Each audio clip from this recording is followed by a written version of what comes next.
Here we go, everybody. Thursday night. Another Thursday with late breaking news. And we're going to get into that in a short amount of time. I just want to say what's up to everybody. I hope everyone's enjoying their week so far. We've got a big gaming weekend coming up again. We'll get into the games that are hot right now as well and see what the panel thinks about that.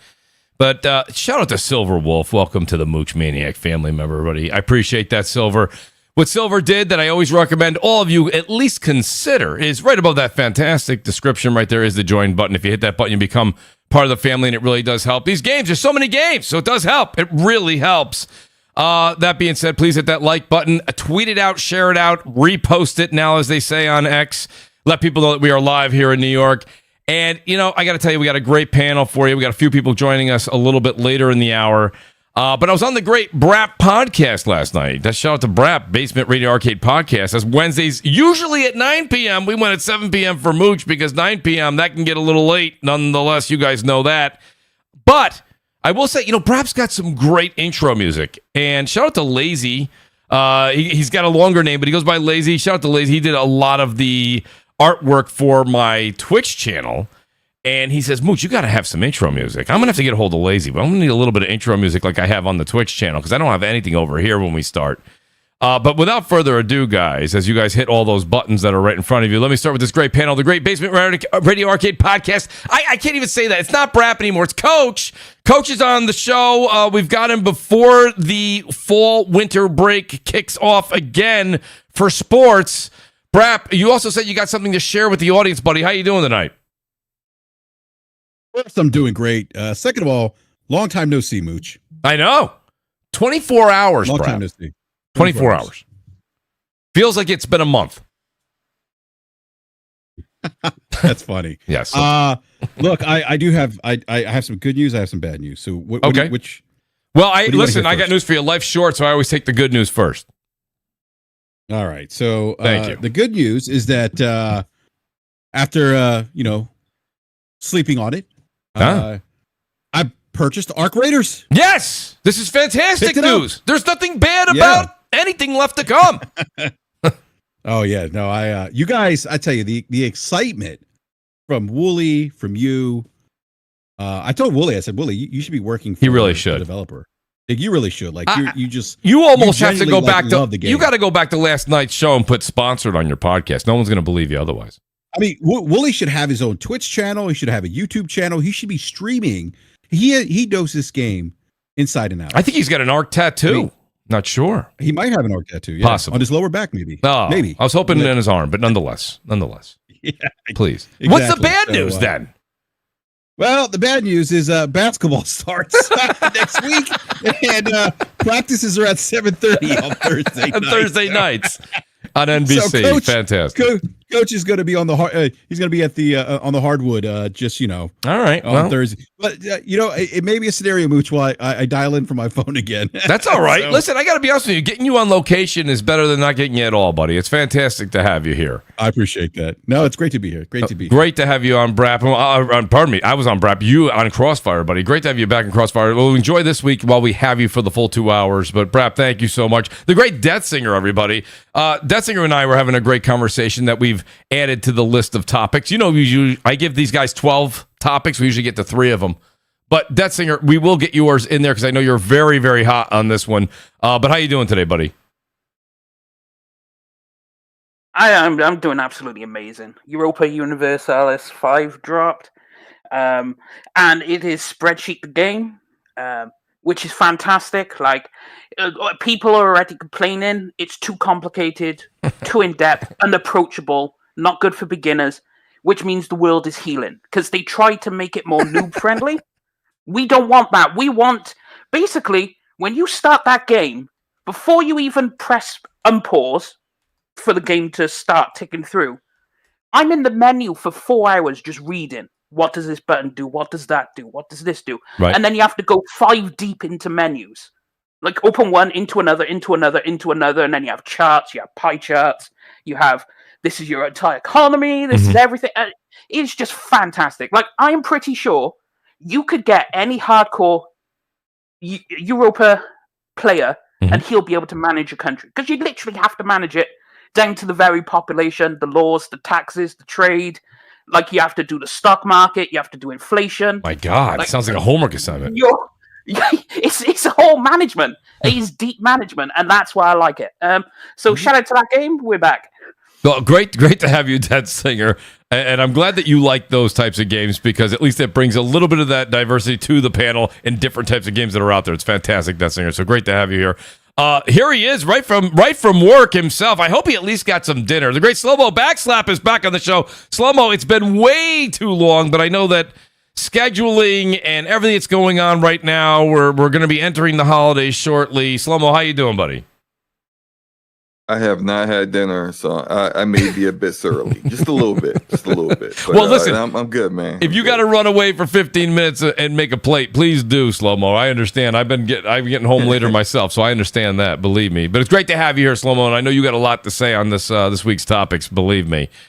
Great to have you. The great Wise Old Gamer is on the show again as well. Wise, outstanding to have you. We're going to really kind of ask a little bit of your forte with the experience you had with your PS Portal today as you took it to work and you tested some unreliable Wi-Fi coverage. So going to be interesting when we get to that subject to see how you did. But Wise, how you doing tonight? Yeah, no, the Wi-Fi was not unreliable. It was just shitty. It was just okay. Well, that's another way to put it. I sugarcoated. That's another way to put it. What it is. Yes. Let me say this. Okay, Sure. we've all been on this panel. We've been gamers for years now, right? Yes. And most of us have started basically roughly around the same time, Mhm. NES, Super NES era, and we've seen gaming evolve, and we've played our fair shares of remakes and re-envisionings and everything like that. Yep. But let me just say this. Last night I was playing on my Portal. No shameless plug to the Portal, but oh well. And I was playing Dragon Quest 1 HD 2D remake. And I want to say thank you to Square Enix. I think we give these developers a whole lot of shit when they don't do things right, but we do not compliment them when they do something right for a change, right? That's right. I want to say thank you. Last night, I started crying when I was playing Dragon Quest, the first Dragon Quest. And wait, what? Yes. This was the last game my grandmother bought me on the NES before she passed away. Yes. Okay. Never mind. He didn't lead in with that, Slow-Mo. Yeah. So when I was playing that last night, what I was envisioning back then when I was playing the game, I'm seeing in fruition now. And I was just remembering all the, my grandmother, and she was like watching over my back because I was really into that game, and just a whole lot of emotions just came back, and they did a phenomenal job. That's Square awesome. Enix, thank you. Thank you. So, Wise, honestly, and I say this all the time, it's the same thing with enjoying, my story kind of goes back to Final Fantasy 2 in the Nintendo days, and enjoying that with family members that are no longer with us as well on my side. And I do agree with you that playing that game, and whenever I give tribute to Final Fantasy 2, everyone's always talking about 7. People love 10. People love it, and I'm like 2, and they're like 2. And I'm like, yes, 2 holds a very sentimental moment in my life, and it was a fantastic experience to enjoy. The way gaming was back then. It was different. Remember, we used to get the maps in the cartridges back then. Oh, the manual. The manual cover to cover, like it was Bible. I knew the artwork. I could have drawn all the enemy. Remember they had all the enemies listed in this, and I could have drawn them all by hand, blindfolded. But no, great. That's a great story, and honestly, that it's a very fond memory, though. Wise, great. I'm glad you could share that with us, buddy, and it's great to have you on the show because you had so many different elements of surprise as we go through these next few topics. I love the zingers you're going to throw at us, buddy. It's going to be a lot of fun. But last but certainly not least, our special guest tonight, and this is going to be a lot of fun. Sumo is joining us. Sumo, you are literally electric on Twitter, now known as X. But I got to tell you, buddy, you've hosted spaces. You definitely know how to handle spaces. You coming onto a podcast is probably going to be just a piece of cake, and I can't wait to get your takes. Sumo, welcome to CrossFire for the first time, buddy. Won't be the last. How you doing this evening? Doing great, man. Just wanted to say, long-time listener, first-time caller, buddy. Thank you. Great. I am really appreciative of this opportunity to chop this up with you guys. And I'm still kind of thinking about that Steam conversation from before. So I whenever y'all are ready to go. I had a feeling you were taking notes on that one, Sumo. So we are definitely going to get that one out there. But listen, Sumo, I will put you on the hot seat first. And believe it or not, usually I like to go to the meat and potatoes of the show. But I'm going to start tonight with some breaking news. And it is the GTA 6 receives another delay, Sumo. Now, listen, we don't have to harp on this for a long time. Breaking news we usually talk about for about 5 minutes or so. But Sumo, what is your take on it? And then right after that, back to back, it's almost like delay season, right? Then we find out Marvel 1943, Rise of Hydra, that's also being delayed. People are a little bit more concerned with the Marvel 1943 delay because there was no date given. It's just a delayed beyond early 2026, which sometimes can mean development trouble, where of course, GTA 6 delay is, I believe, sometime around November 19th. Of 2026, but that is really them kicking the can as far down the road as they possibly can, literally 1 year from this month as we sit right now. So Sumo, what do you think about this delay? How does this impact a lot of different things? How does it impact the gaming landscape as far as next year's fall lineup? And how does this impact Sony and how they were probably kind of catering to see their projections for consoles increase in sales in the early part of 2026?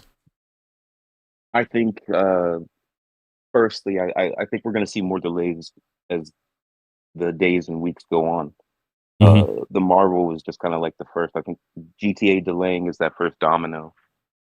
A lot of these devs are honestly basing their release on GTA 6. So that gets delayed, that gives them more time. I don't think Marvel's concerning as much as it is they didn't give a date. I don't think that game is near completion like they may have presented. And for GTA to delay into November, that just gives them more time.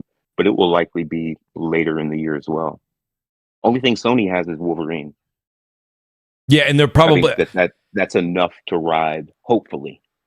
I think that's enough to ride into November. I agree with you, and typically if we're following Insomniac's schedule, right, that's probably going to land somewhere around September, October, or anyways, right? That's just the Spider-Man's released in September, I believe. I know the first one did for darn sure. October. Oh, the second one was October. Okay, the first one was definitely September. I remember that. I'll never forget because I was out there for opening night of the NFL on a Thursday in September, and they had the advertisement, and it was out. So it was that was the first one. Like I say, you are correct on the second one. So what do you think, Brap? I mean, when it comes down to it, I'll go round table here real quick before we get into tonight's major topics. Are these delays anything to be wary of? Or, I think Sumo made a point. I think we're going to start seeing a few more of these delays as we go further into the year. Yeah, it wouldn't surprise me to see more delays as we get further in the year. Mm-hmm. Like Soros, right? I mean, people are saying Soros in the chat might be another one that gets affected. I mean, I could see that getting pushed, get that pushed back. But GTA 6 is kind of interesting because we had the May.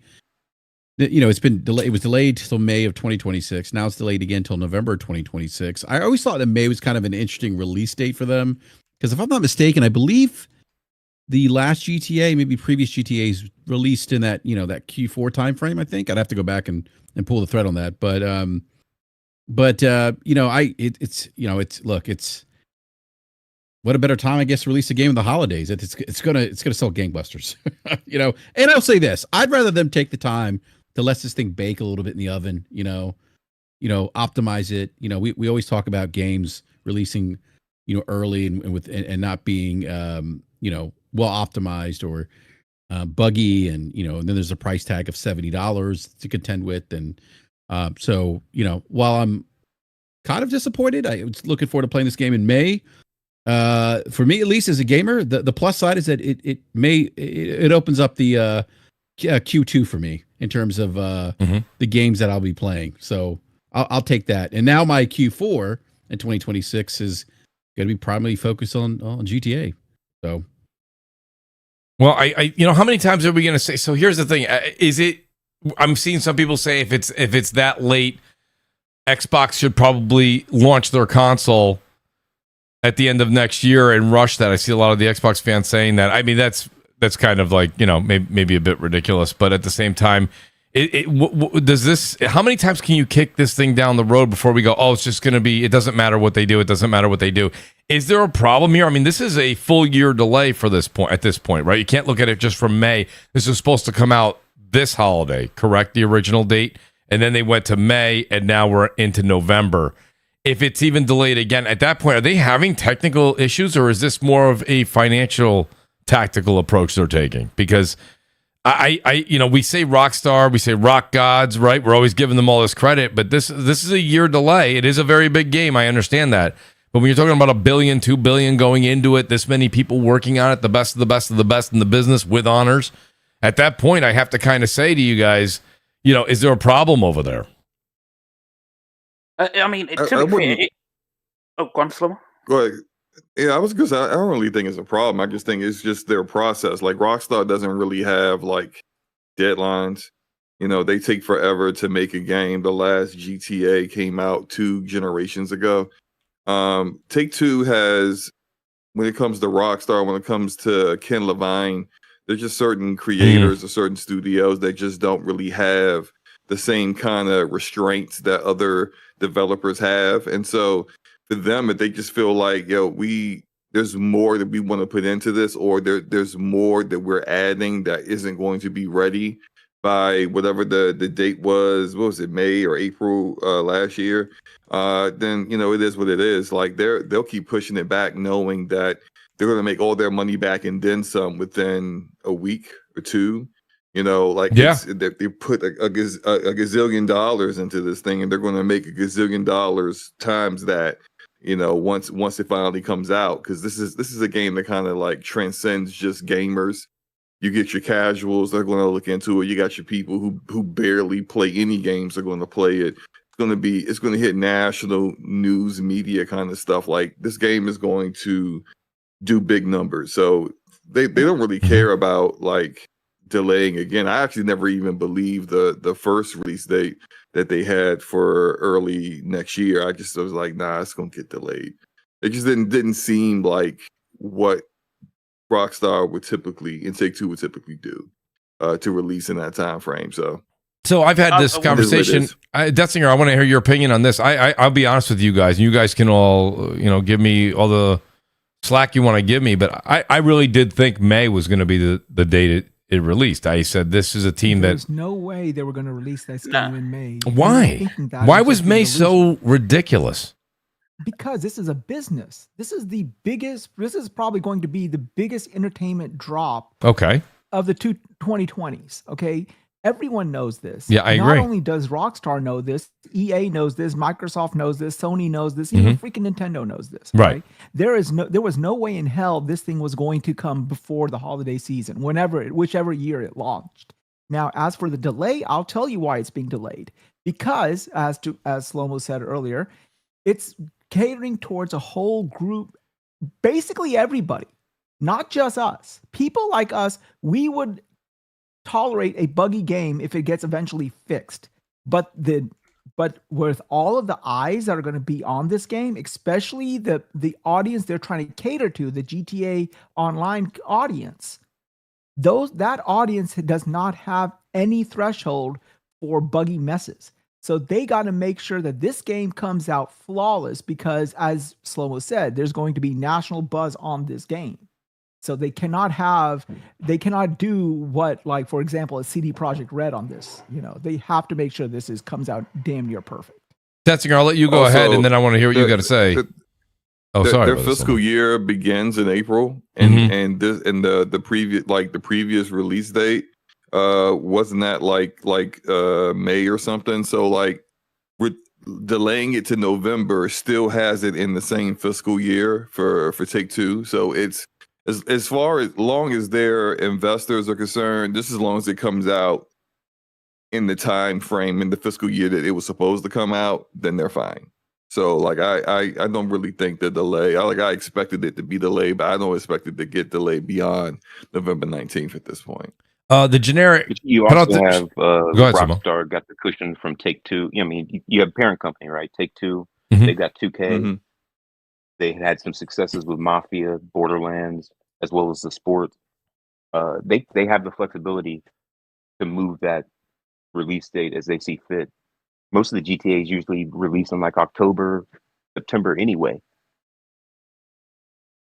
So that May date Yep. was, I think it was just a plant. I think the last game that they had in like the summer months was 4 in April 2008. Okay, so the generic Eric, he says he's going to get me the article. He says, by the way, there was a termination. Shout out to the generic Eric. He says there was a termination of 30 devs at Rockstar. Since you're talking about GTA 6, he said it had to do with a union thing. I'll see if I can grab the article for you. So I appreciate that, generic Eric. But like, yeah, I don't know. Death Singer, go ahead. I stole the mic from you before, and I didn't mean to. I have a theory. No. If they delay it one more time, that bitch is launching day and day on PC. You can't convince me. Oh, here we go. Yeah, okay, stop it.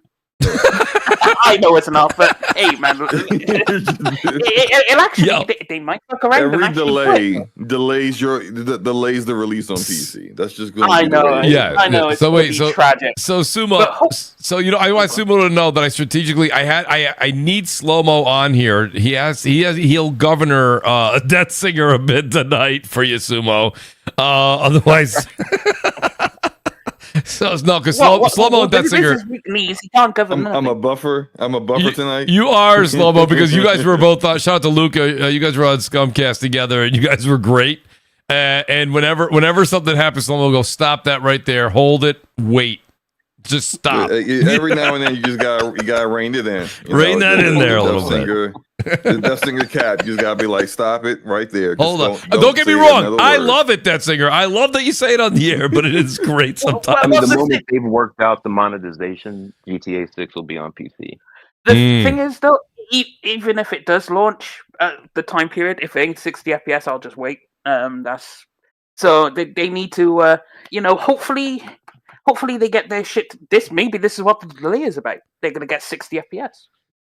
Well, you would hope so. That's for sure. Shout out to the great T-Rock. By the way, I was talking to T-Rock in the Brop chat yesterday. He says, by the way, Mooch, COD T-Rock players are all like cats with zombies, wide eyes, and tweaked out on caffeine. Good luck on Cracked Out 7. So I told him that, and I don't, guys, we can go back and forth with GTA for a second here, but, I did have a topic here that kind of gets into Call of Duty is releasing next week, and I'm really going out of order here, but I do like to go with the flow of the chat as well. With Call of Duty set to release next, I think it's Thursday at midnight, Friday, technically the 14th.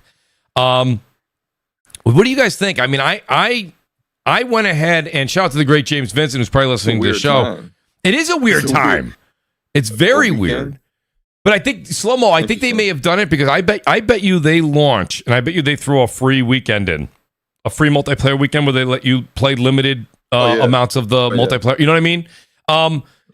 They're really concerned about Battlefield. Anyone else? Go ahead, Sumo. What'd you say? Like 6 was just out, and I think this one feels like it just boom popped up. Yes. Well, let's be honest, Sumo. I'll go ahead and back up your statement with.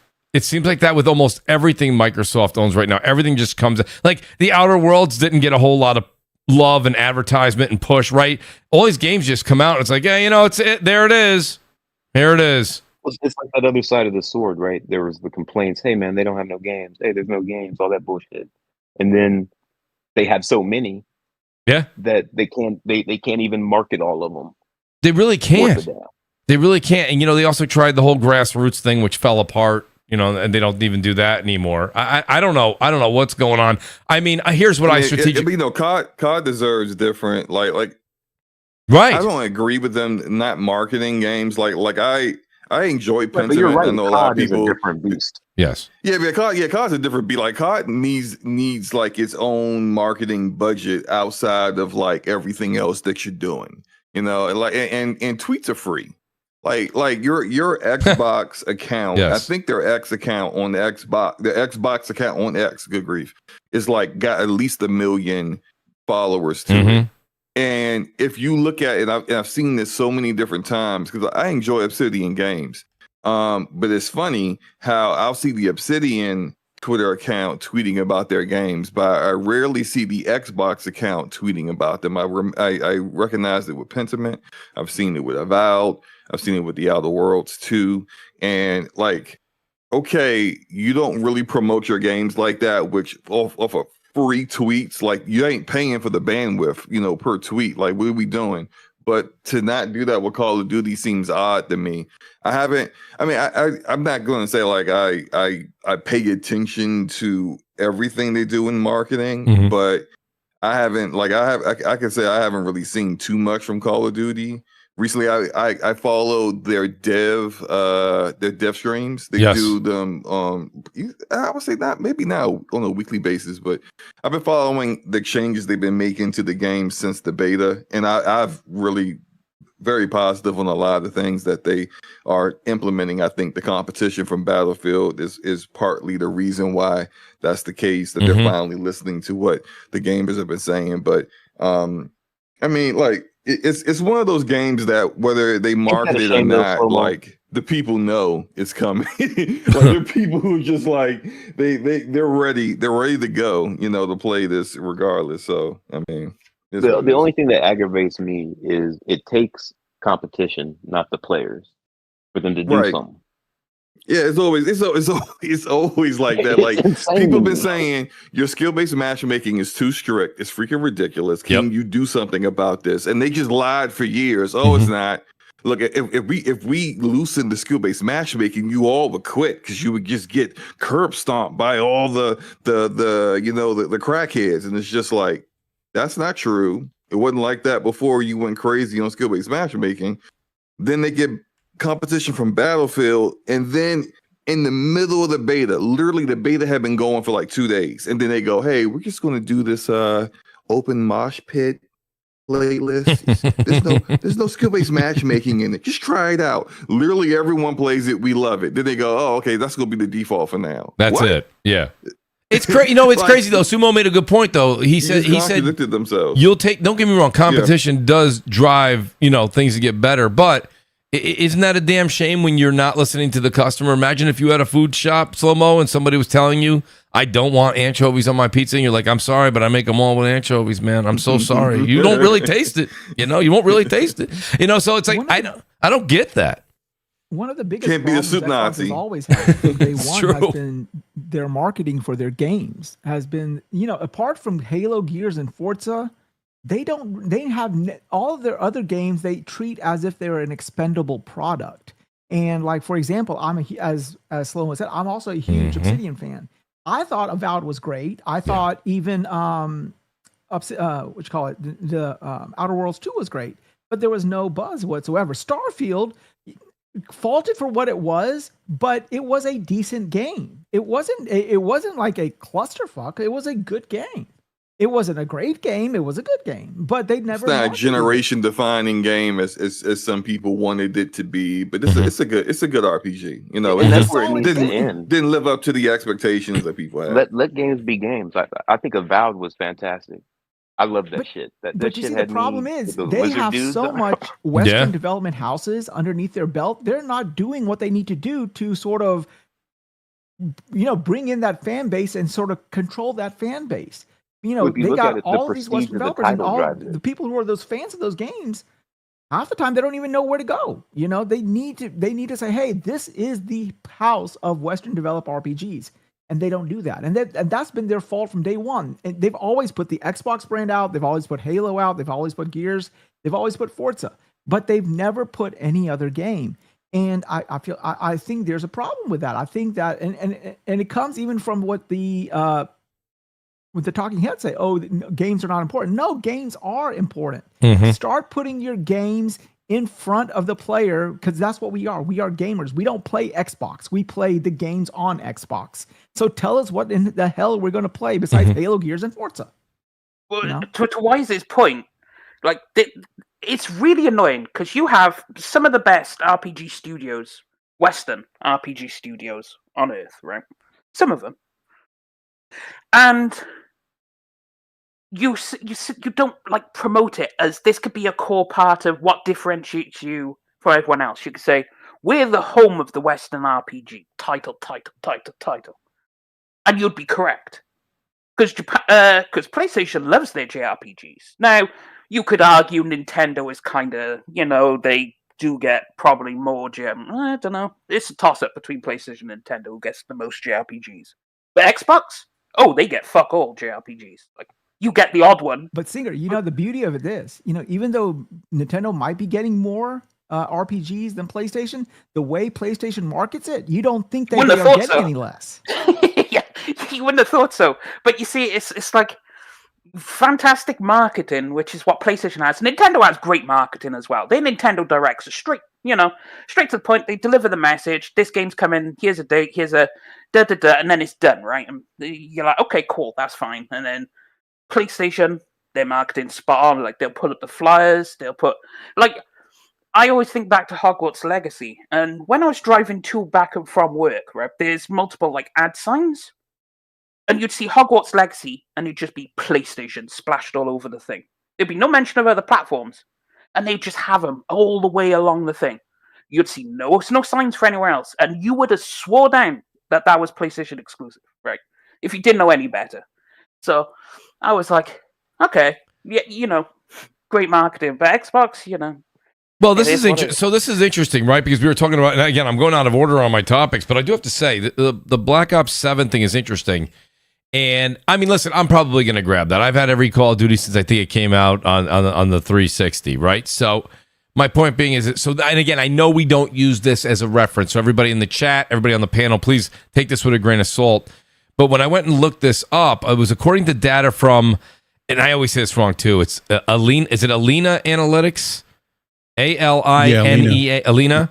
It says here, Call of Duty Black Ops 7 has sold under 200,000 pre-order copies on Steam 18 days ahead of launch, whereas Battlefield 6 had already sold almost 1 million during the same time frame. And these are pre-order numbers, so I'm not making a big thing of it. I'm just giving you guys where we are today. And the reason I have the question for the panel was you have a situation right now where Battlefield 6 is doing very well.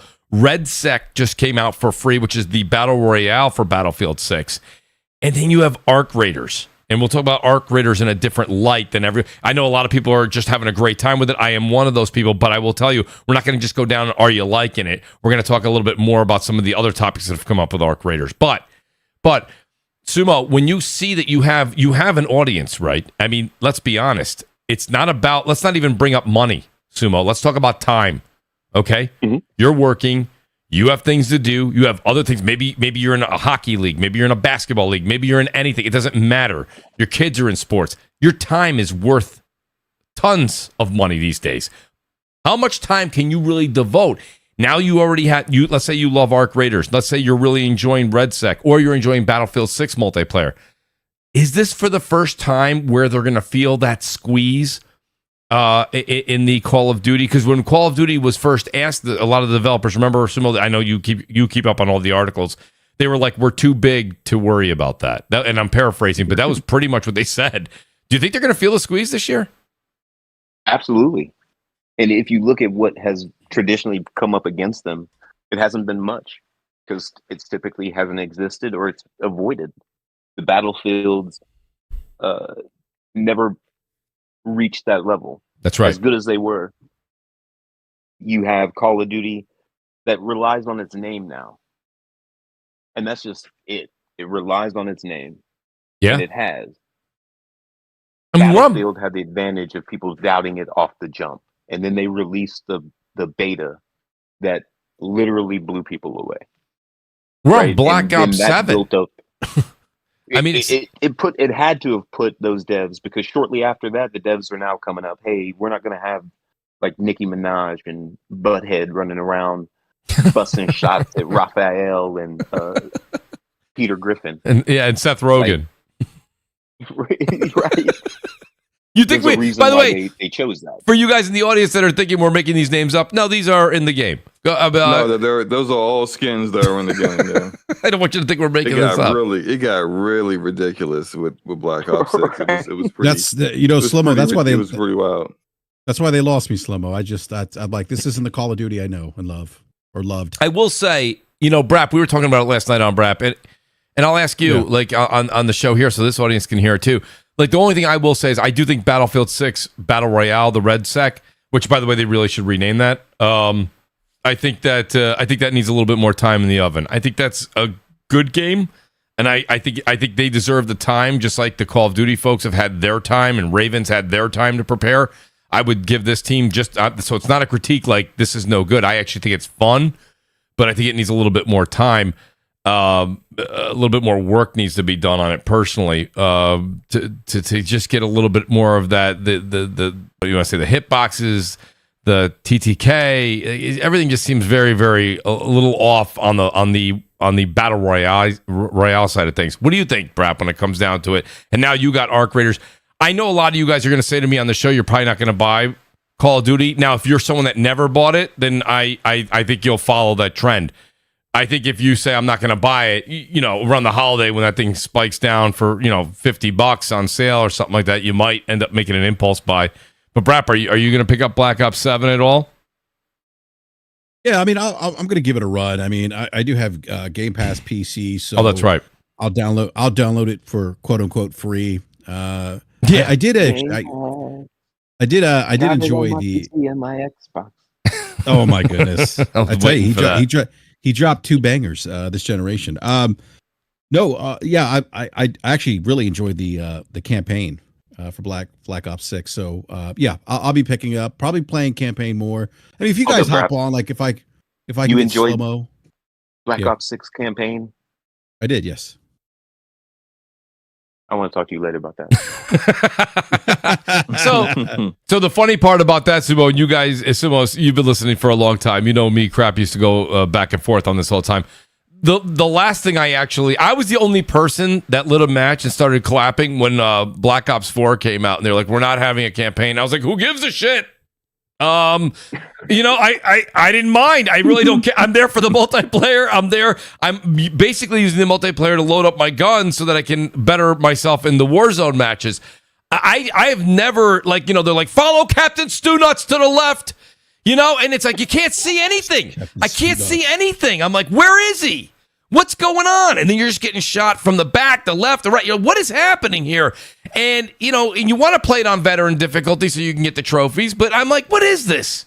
So I'll be honest with you. I'm one of the people that agrees I could do without the Call of Duty. I don't need the Michael Bay movie that they put together that I'm walking around piecing it together. You know what I mean, Sumo? I mean, I'm with you on that. I mean, 6 turned into some Alan Wake shit with broken landscapes and daddy issues. That's why I liked it. Because it was you got daddy issues. He said daddy. No, not because of daddy issues. No. I walked right to that one, Slow-mo. But that's, you remember the other Black Ops? He's just like me. The one with you like the post Vietnam whatever. That one, with the CIA and stuff, and that one was interesting too. That's why I like those series, because it's a twist from the modern day modern warfare storyline, right? This is more of a I guess a psychological thriller, which is why I like. So you like the one where that was the one with Adler's being probably the main focus point. Was that the Adler? one? Yeah. Well, I mean. Listen, we don't have to psychological thriller. Is that bothering with a campaign?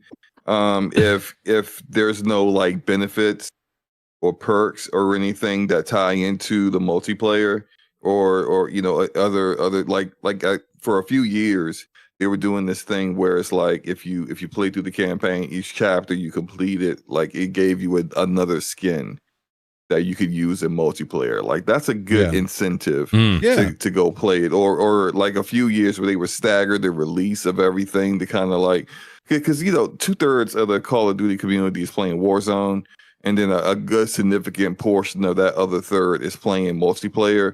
Barely anybody is doing, I mean, just keep it a buck. It's enough to get them to keep making them, but it's not a significant percentage that's playing the campaign or doing zombies. And so if you create perks that get people to go do that, or like those years when they would say, hey, the campaign's out and it's out like a week early before the multiplayer is out. Okay, I'll go play through that, knowing that would you call him Captain Stone Nuts or whatever? Stu Nuts, yeah. It's a Captain Price, Captain Stu Nuts. Captain Stu Nuts. That should be a real character. That really should be Sumo. I got Captain Stone Nuts in the multiplayer, right? That's not a gate character, right? You might actually follow him.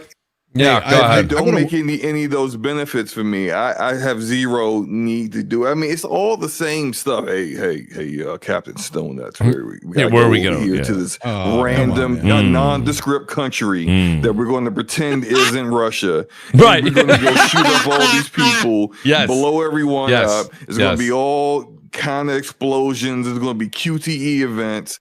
Someone's going to die. It's definitely that guy over there who looks like he's going to die. And then slow-mo, don't scene forget. and scene. Don't forget slow-mo. It's They like, also inject the stealth mission. Where you got to walk around, not be detected. Right, it's like, right. all right, Oh, I man. got it, man. Oh, Well, I think, gosh. and Like, you know, I I'm don't gonna. want to do this, man. I don't want to do I it. don't That's know how the I feel thing. about this. I don't know how I feel about this slander. I that's going on apologize, right Brad, now but with, the thing about it, so Slander, Brad, they have you walk around a casino, bro.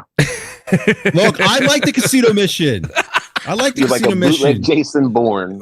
Well, this is a 007 game coming out. I do. Hey, you know what? There's a 007 game coming out. Yeah. You might wanna I also check grew- that With out. that 007. I also grew up watching B movies. So look, I have an appreciation for Yes.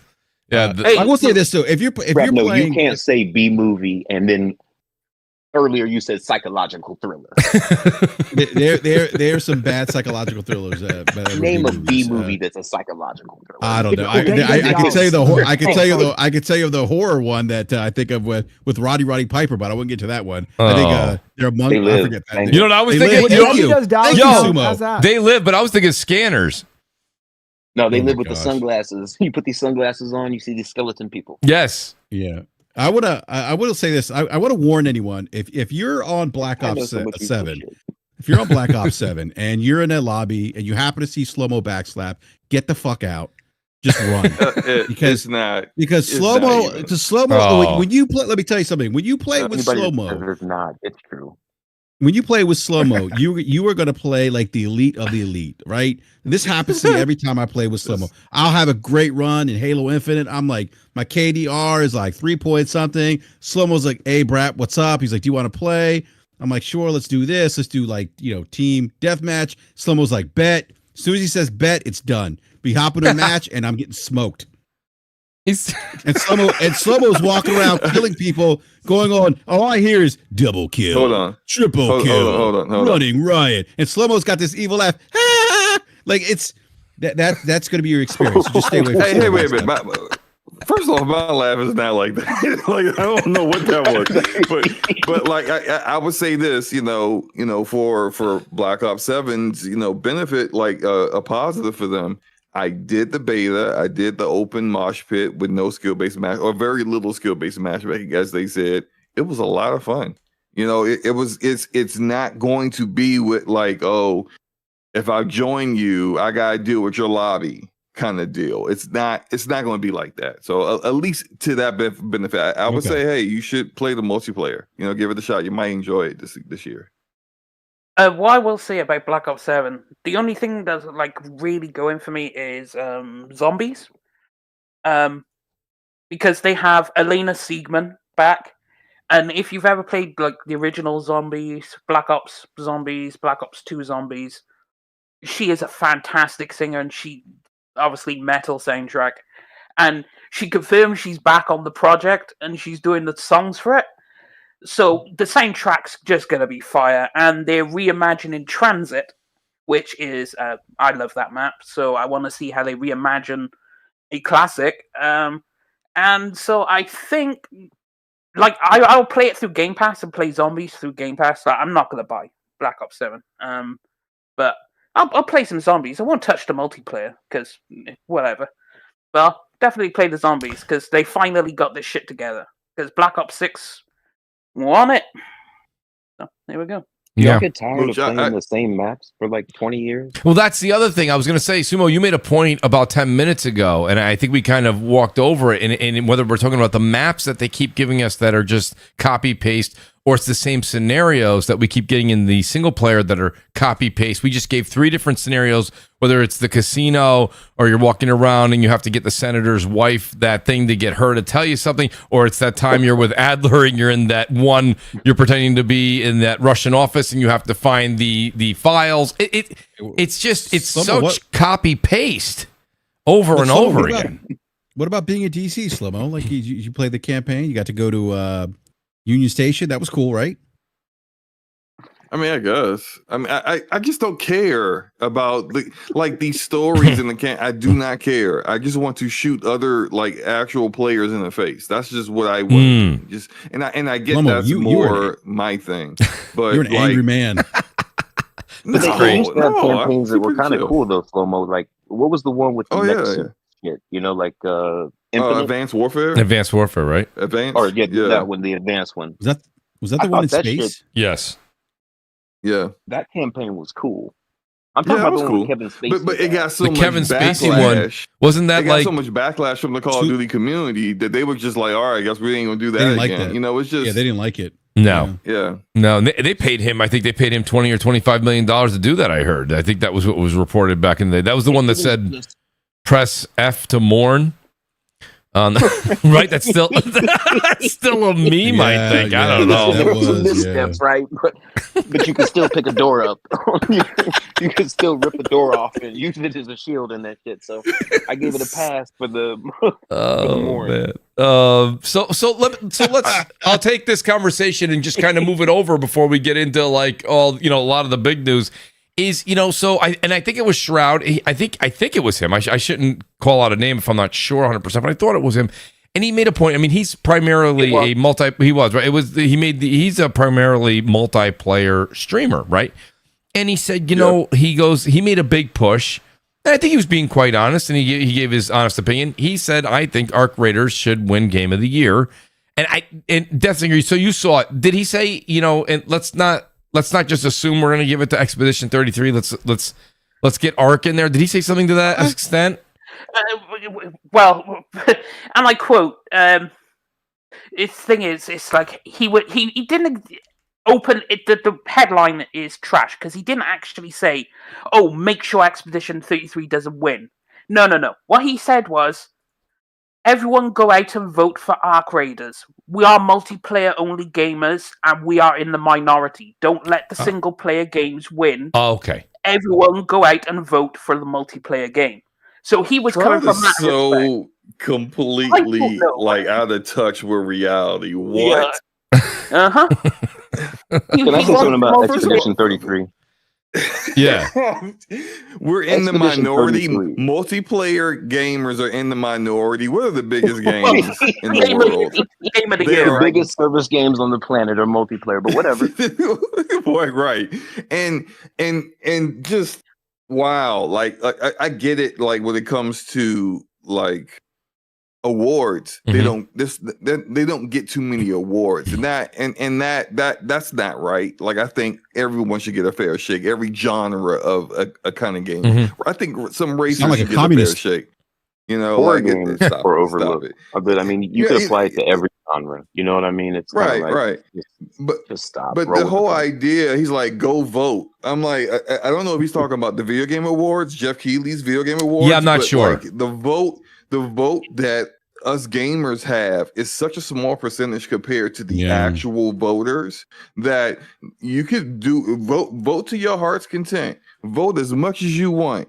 It's not going to change anything. You better vote for that. That was the player's voice, player's choice. Like player's that's choice, where you're going to actually. The player's get Arc Raiders in there for that. I mean, I'm not saying it's not going to get nominated for Game of the Year. I doubt it, considering like the competition that's there this year. I'm not even going to say Expedition 33 is definitely going to win, even though I think it's deserving. It's my Game of the Year this year, but I have learned over the years now to not take what I think is going to be Game of the Year and think that's what's going to happen, because these voters do not vote for what they think the best Game of the Year is. They let me not. Some of them don't even play all the games that they're voting for. Right. For that specific category. Some of them will just be like, I played one game that's the 6 that's nominated. That's my Game of the Year. And then will be immediately talking about, hey, should I go play this other game that was nominated that they didn't vote for after the Video Game Awards is over? So this is like, when you see this, and I just start paying attention to the people who I know who are voters and what they talk about during the year. And when it comes to Expedition 33, I think some of that having to parry really, like we can all acknowledge some of these people in games media not exactly the best at games. Mm. And having the parry didn't really sit well with them. Yeah, that so the parry. Yeah, Slow-mo, don't sugarcoat it. Like the tweet I put out, right? When I got some backlash for it, call the Keeleys what they are. It's a popularity contest. It's not an actual Game Award show. I agree with that. It is whoever they want to win. Like, because when you think of some of the winners and you think of some of the nominees, you're like, I mean, maybe it could have, maybe it wouldn't. But then you go all the way back to like when Overwatch won. By rights, Overwatch shouldn't have won that Game of the Year award. There is no way. Not with the caliber of games that came out. But, yeah. It's, at the end of the day, it's a popularity contest. So if a lot of these media people are like, oh, well, I mean, I do like Kojima, Death Stranding could possibly win it. Like, the thing is, you just don't know. So it's just a whatever. Deathbringer, this is where I put my foil hat on, man. I just was thinking, if it's really popularity, somebody explain It Takes Two. Right. Well, it's because it was a darling. All the media loved it. Do you see the way they were gushing about it? Like, I remember when that's they were also gushing his about boy it after the award. The guy that runs that studio is Mr. What's his Mr. Joseph F. Fares. Oscars. Yeah, Joseph Fares. Yeah. That's his boy. Look, Split Fiction's going to get nominated. Everything, and I'm not saying Haze Light isn't deserving. They're a very good like AA studio. They are excellent. They're on the come up, but I think Jeff has his favorites, like Kojima. Like he definitely has a Kojima tramp stamp that he's hiding back there. Like everything, guys, literally. Hold on, just real quick. Yeah. It was disrespectful that one year where he's putting the music on for devs who are accepting their award like 10 seconds into their acceptance speech. They're just like, oh, wow, thank you. Oh, and then immediately music comes on, but Kojima can ramble on in Japanese that only a select few people understand what's happening for 5 minutes. And then you got to deal with the translator translating his gibberish about what OD was. It's just like, really? So we got shout out to Kojima this, but we not giving a shit about English. I will say Keeley does have another favorite though. Miyazaki. He worships the ground he walks on as well. Now, why wouldn't you worship the ground Miyazaki walks on? The guy is amazing. Yeah, he is amazing. But if you look at the way Keeley does, it's like a lot of games, a lot of categories that should get the recognition they deserve, like best RPG of the year, especially this year. That award needs to be front and center stage because this year for RPGs has been fucking spectacular. If that award is done on that Sydney, whatever the name is, fucking bullshit on the side, I'm gonna be so pissed because any award show has going to have its bias to begin with. How do you eliminate a bias from an award show? That doesn't make any sense. How do you do that? So, I mean, if you play the game like DICE, they actually play the game and they confirm they play the game. So yeah. Cool. So real quick, I just want to interject here. Like, I certainly understand the perspective of the Keeleys being kind of a, I get that. Like people would think that's a popularity contest. I don't disagree with you. I almost called you Doomsayer. Sorry, I don't know why I called you Doomsayer, Death Singer. But no, like Death Singer, like I like the RPG stuff and like how they treat like some of the categories, like that they kind of like do like the offhand announcement on the side. I don't like that, but I also have come to the realization that the Keeleys now are really kind of like a kind of like not like an E3 exactly like an E3, but almost like a a marketing or commercial. For games that are coming, that are releasing before the holidays. Yeah, they have like 100 million people watching it every year. It's in double taps with Summer Game Fest. Who actually cares about what wins? Everyone watches it for the games that are going to be announced. Well, that's the thing. Has the win ever driven your purchase? That's a great point too. So not really. No, not me. But I'm sure it probably has. But there is data that shows that all the nominees do get a bump in sales when they're nominated. It's because what it really does is that, like, for people who may be somewhat a little bit more casual, they may not have even knew those games existed, or they forgot that it was coming out, and then they see it's nominated and they go, "Oh man, I forgot all about the popularity contest approach." Right? Like, yeah, absolutely, yeah, and absolutely. Yeah, you know what? Yeah. I generally don't put a game of the year discussion in this early, but that's made a lot of news and it's caught a lot of attention. I will say this, so Detzinger brings up Overwatch. That, to my recollection, unless you want to call the multiplayer sense of what It Takes Two was, because it was two people that were. I think Overwatch is the last time we saw a multiplayer game win it. Correct? Yes. Yeah, Mooch, and Overwatch too. Like again, this kind of goes back to the comment about the popularity contest. Like, I have to pull the thread again on this, but like if I look at, I believe that with the if you look at the Keeleys, like Game of the Year, yeah. You do see some consistency in terms of games that are nominated. The other award show, like Overwatch, didn't only actually win Game of the Year at the Keeleys, actually won at DICE. And DICE is like the developer, whatever. That's right. I forget what DICE is. A lot of people, I think in the industry I think DICE is taking more serious. The DICE is the real award show because not only the Keeleys is media outlets. The DICE Awards are actual developers, artists, people in the industry. They understand gaming. Yeah, exactly. And then not only, like the Oscars, it's a two-step process for the DICE. So first, the peer panel, made up of industry veterans, has to vote. Then it gets carted off to the full Academy of Interactive Arts and Science to vote on the finalists. Like, that is an official award. Like, that is people who know what the fuck they're talking about. But if you look at the Keeleys, it's voted on by media, and we know what media are like. Mm-hmm. Yeah.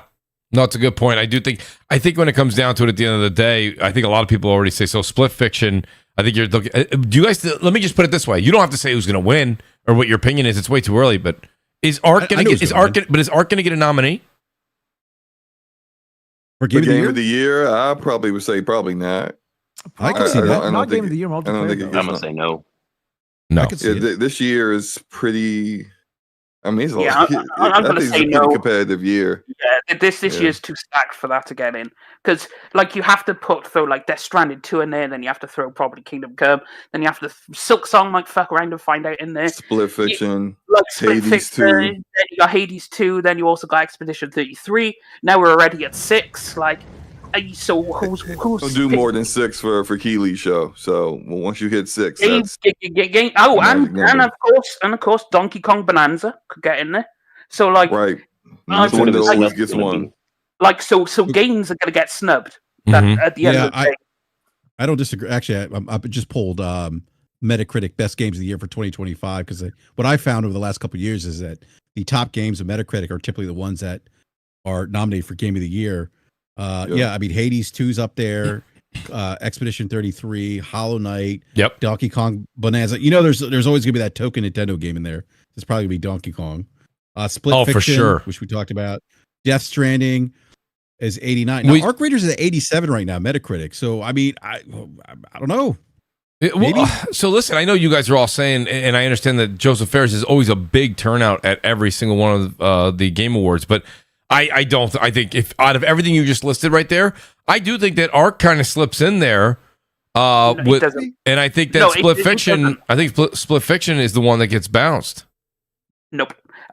There is no way the media are gonna the way they. I don't think he's gonna win. Yeah. They love Joseph Fares. They do. Much. Like, they do. Yeah, Split Fiction is guaranteed to get on. Look, we got Split Fiction, Donkey Kong Bonanza, either Silk Song. Might even be both Silk Song and Hades 2. One of them gets 88. Wait, what'd you say, Brett? Sword of the Seas at 88. That's another one. Yeah, I heard about that one. Yeah, I haven't played that one yet. But let's Sword of the Seas. So I guarantee. What's that game? Blueprints. Like that game. People were talking about that a lot when it came out. Yeah. So it's just 92. Like where does Arc Raiders fit in? I mean, like if it wins best multiplayer, I think that's awesome. But that's true. That is people. That's just not enough. Yeah, they say that's not enough. Yeah. Thing is, I mean, that's where some of these games are going to get the subgroup. They're not going to get Game of Year. Right. Best action, best RPG, best whatever. Thing is, it's like I have a funny suspicion Blueprints is going to get snubbed. Hades 2 is going to get snubbed, even though it should. Hades 2, I think, will get snubbed. Yes. The thing is, Trails in the Sky. That should get nominated, but I'll get snubbed. Kingdom Come Deliverance 2 probably gets snubbed. Like, it is just so competitive, and these people don't know what the fuck they're doing, so they're gonna nominate some bullshit, I'm sure. So I mean, there's no guarantee. But it's like great games are just gonna get snubbed. Like I don't even think Death Stranding 2 and Yote being guaranteed. I think one of them isn't gonna make it. That's interesting. Death Stranding 2 is definitely getting nominated. Yeah, There's Slow-mo, I was waiting for you. Yote might get nominated. If any one of those, that Keeley doesn't have his boys gaming in there. Well, That's a guarantee. The thing is, it is a distinct possibility. It could happen. Like there's only 6 spots. Oh, man, I don't know. You could get hit by a meteor and get superpowers tomorrow, Singer. I mean, there's a possibility that happens, but is it going to happen? No, it's not. Yeah, no. I mean, Wait, do you guys think Yotai gets snubbed or no? You think Yotai? That singer says Yotai could possibly. I don't think Yotai doesn't get nominated. I think it definitely gets nominated. Yotai's getting nominated. I think it should. Yeah, I would. Absolutely amazing. It's the main. No, if you notice what they do, they offer stuff from every developer. Their major first party IP for every year. So this is the major Sony IP for this year. Has to be a Sony nomination for Yote somewhere, and it's going to be probably Game of the Year for that one. So then again, it won't win Game of the Year. Expedition 33, I think, has it in the bag. Expedition 33 is a shoe-win. There's no way it's not going to win. But the thing is, it's like that's what y'all think. Even if you have, I think it deserves it. But look at these voters, the people who are voters. Wait, who do you think? What do you think's going to win? Go to their social media. I think Expedition 33 should win. Right, it should win. That game should not even exist. People that vote for this stuff, that game should win. Look at their social media and look at what they say about Expedition 33. A lot of them are like, "Oh, I think Death Stranding 2 is a better game than Expedition." One of them said Avowed was a better game than Expedition 33. I like Avowed. I don't like it that much. Okay, like I've seen them say it almost seems like every big game that comes out, they have to compare it to Expedition 33 and say it's better than that game. Right. When they say that so much, and then there are some voters, I'm not going to say names, who haven't even played it. Haven't even say the name, Slomo. Say the name. Come on, say the name. Show your receipt. I'm not. Yeah, on that come kind on. Why? Come on. Y'all can just look at people who who voted, and just go into search on X. No, but let me and pull up Expedition 33 and see if they what they said about it. You'll find them. And when I see all that, I'm just look, man. I'm not saying it's not shooing. If it was between Expedition 33 and Yotai, what would you vote for? Oh, Expedition 33. Everyone else on this panel would agree over Yotai? I would actually. I would. I would go Yotai. No, I would go Expedition 33. I just rolled credits on Yotai, and Yotai is my second favorite game of the year. I like Expedition 33. I honestly didn't. Yeah. I only played probably about 10, 12 hours of Expedition 33, and I got pulled into another game, so it's not fair really for me to say, but Yotai is definitely the one that I would vote for. The thing is, Expedition 33, you need to go back to that. Listen, so I still choose you do need to, because Expedition 33 is an experience. I will play Expedition 33. It's really not. See, I mean, this is kind of it is an experience. It's really no. Like it has no reason to exist. It's not about parry or dodge. Even though those aspects are good. It wasn't made by 30 people in some garage. We're talking about AAA industry vets that got government funding. And we're pretending that they're the damn Silk Song devs. They're not Team Cherry. No, they're not. None of that is the reason why it's a great game, though. Yeah, none of that's the reason. You missed the ship. With a fantastic story. It's great story, great characters, great writing. That story is amazing. Like getting through it is okay. No, the best part about it doesn't overstay its welcome. I mean, you said you got 12 hours into it. The game is only about 25 hours long per se. So it's like we're not. I mean, that depends. If you're trying to do everything, you're trying to fight some of these bosses like Simon. There's all those rooms in that house. But you may be doing a little bit further. I have 100% of Expedition 33 on 3 different platforms. Damn. So that's how much I enjoyed the game. That's impressive slow-mo. You gotta tell me how you find so much time in your life to do that. Hey, look, man, I work from home. I work from home, so sometimes when I'm working, I'm also playing the game at the same time. So how's your employer feel about this? How does your employer feel about that? They feel nothing about it because they have no idea. They have no idea. No, speaking of which, the thing is, it's like Expedition 33, like it was between that and Kingdom Come Deliverance 2, and I had to give everyone knows I'm an RPG fanatic. I don't even know if Kingdom Come Deliverance 2 is going to get nominated. Probably not. And the thing is, that is a crime because Kingdom Come Deliverance 2, it's their Witcher 3 moment. It is a spectacular game. It is, the graphics are there, the story's there, the acting's there, the music's there. It is grounded in reality. It is a simulation RPG, and there isn't that many of them made, so it is unique in that respect. So it's like it is just it's a departure, like it's the perfect marriage to Expedition 33 because it's just grounded in reality where Expedition is mystical fantasy. So like you put the two together, and as much as I love Kingdom Come Deliverance 2, I've got to give it to 33 because 33 it's like that game, the music is just, I got that on repeat on Spotify, the soundtrack to Expedition 33. It's an amazing sound. It's a shoe-in for best music. Best music, yes. Category is. Yeah, I think South of Midnight. Have any of y'all seen the backstory for that game? Yo, South of Midnight's music is fantastic. I'm telling you, Slow-Mo, that's the only thing I put up of against them, E33 music is South of Midnight. But have y'all heard the story? I think either one of them. That's probably they're both going to get nominated. But we gotta go back to the popularity of it. Like South of Midnight isn't as popular it's a damn shame. South of Midnight was good. That music was amazing. That music, I've never played a game that used the music as part of the narrative. Yeah. And the way that each chapter, the music is there. You know, it ties into the story and what's going on.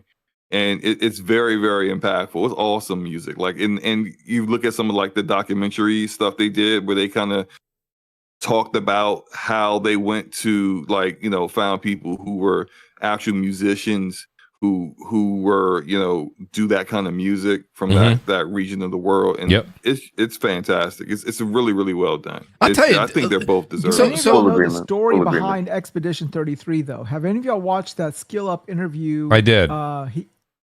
That game should not exist. The fact that game came together the way it did, it's a fluke. It's a one-offer. It's like, what people were saying back in the day with Baldur's Gate 3. It shouldn't be as good as it is, but it is. No, it should be. But Baldur's Gate 3 is different. That's not a unicorn. That's just Larian finally getting the recognition they deserve, because Divinity was equally as fantastic. Divinity 2 equally as fantastic. People didn't give them the time of day. Baldur's Gate 3, they finally got the time of day, and people respect them for it, as they rightfully fucking should. But, they didn't get the best game I played this generation. Baldur's Gate 3? Oh, I put like 300 hours into that game. It's best game I played this generation. It's amazing. I will say this. Listen, the thing about this conversation that I'm kind of taking back, and I see a lot of people in the audience are really kind of getting into it, is I think this might be one of the times that the game of the year, not just game of the year, pardon me, the Game Awards might actually be one of the best ones. And I'm not talking about the special guests or the band that he hired. I'm talking about the nominees in the music. You're not looking forward to the Muppets. Come on. That's right. I'm not. I forgot about the Muppets. I forgot about the Muppets. My God, they overused that one that year. Easy word. My God. But yeah. Mooch, what I was going to say, though. Go ahead. I again, about Baldur's Gate 3, I have to give it props because it is the only game in history to win every single major game of the year. Like, it won everything across the board, every outlet, all the major 6. So it won the golden joysticks, the Keeleys, the dice, and all the other ones, and it just won game of the year across the board. And I was like, there we go, there's your game of the gen, because no game has achieved every single major outlet game of the year. So yeah, there we go. No, like I said, I just wanted to bring that up because I know that there was a lot of people didn't do that. Nope, Elden Ring hasn't done it. It missed out by 1 or 2, I think. Okay. It didn't get all six. There's always those combo breaks, man. I think Expedition 33 is going to be a victim of its own success and its own popularity. Because like Slomo was saying, some of these people voting ain't even play it and are just going to hate for the sake of hating. I've played the shit. I beat the shit. I think that story is absolutely amazing. That's where it ends for me, though. Respect to everybody who enjoys that game, but I think for something like, for me personally, I put 93 hours in Yote. 53 of that, I hadn't even killed anybody. So that world had so much stuff that it was just Sumo. That's why I'm leaning there. Sumo, I'm creeping up on close to 50 hours, and I'm just about to fight the Oni. You know what I mean? Like yeah, man, like that was me. I'm not joking. But then again, but I'm like a moth to the light. You know what I mean? If there's a side thing to do in a land and a map that this is big, and that was one thing we started to talk about on Brap yesterday. That Yotai, if you haven't played it, the functionality and the how do I put this? And Sumo, you probably got the better word than I do here. But the way that this game came together better than Tsushima came together is because of how fluent, that's the word I will use, how fluent everything was. I felt like I was getting pulled left and right. You know, everyone makes the bird joke or follow the fox into Tsushima. And in this one, yes, the sparrow did get me a good number of times. But I would just, like, I didn't even need to buy the map sometimes because I would just stumble upon something just because I was exploring this area. You know what I mean? Like, I've enjoyed it thoroughly, and I don't know. Myself personally, I got the platinum in Ghost of Tsushima. I'm definitely gonna get it in this one. Like, this is a fantastic game. This is what's taking most. It's Ghost of Yotai I'm playing, and then I'm playing Ark now, and that's just. I mean, I don't even see myself leaving that for the next few weeks. But yeah, I don't know. I think the way I felt about Yotai leading up to it. I was one of the cats. This looks like Tsushima. It just wasn't. The differences weren't being conveyed to me, at least. Like, okay, yeah, she got a grappling hook. So did Jen. Oh, okay, different weapons, no stance. Okay, but then you get in it, and the wolf and the masters and the little training montages that you go through while her story is unfolding. Yep. It's like walking into one of these areas you got to liberate. I'd walk into that bitch, bust out the little shamisen, like a bow, call that wolf. Call the wolf. I love how you did that. hey, Sumo. Sumo, when that wolf, when you would go stealth and grab a katana, and you would fling that katana, right, like 10 feet from you, and it would hit an enemy, and that wolf and the katana would be like the wolf would grab the guy, the same impact point of the katana hitting him. Yeah. Like, and you would see this wolf come out of like that was just like, I was like, oh, this is awesome. Literally the wolf will just come out from the side. You wouldn't even know the wolf was there. As soon as the katana hit, the wolf's right there. I played in Mike mode. I played it from beginning to end in Mike mode. So it was just muddy, bloody, tight camera. Wow. And just complete satisfaction. What Brad's talking about, there were areas, man, where you will have 6-7 dudes around you, drop a smoke bomb, assassinate 3 of them. Yep. Take out one, roll off of him, pick up a sword, chuck it at this other dude, like all in the span of like 30 seconds. And the feeling of doing that shit is why this game is just my game of the year, man, because it built on a foundation that I didn't think even Tsushima had built. Yes, Tsushima great, Iki Island great, but this shit is such an elevation of every mechanic and system and layer of system that they ever had. And Sumo, it was those attacks, right? It was so fluid. That's what I'm saying. It was silky. It flew. It seems so natural. And like you line up those assassinations 3 in a row. You drop another smoke bomb. You assassinate 3 more people. You pick up a katana or a spear.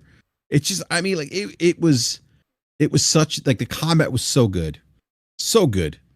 So let me ask you guys. Like I said, absolutely, I can't wait for Legends. We get Legends early to 2026. That's right. Yeah, it's like This time it's like I'm not. So I'm not sleeping on Legends. I slept on Legends in the first one. Shout out to you and T Rock, and I know Erica. Legends was. You guys were. I thought Legends phenomenal. Yeah, I slept on that, and then when I got into it, everybody seemed to have left. For me.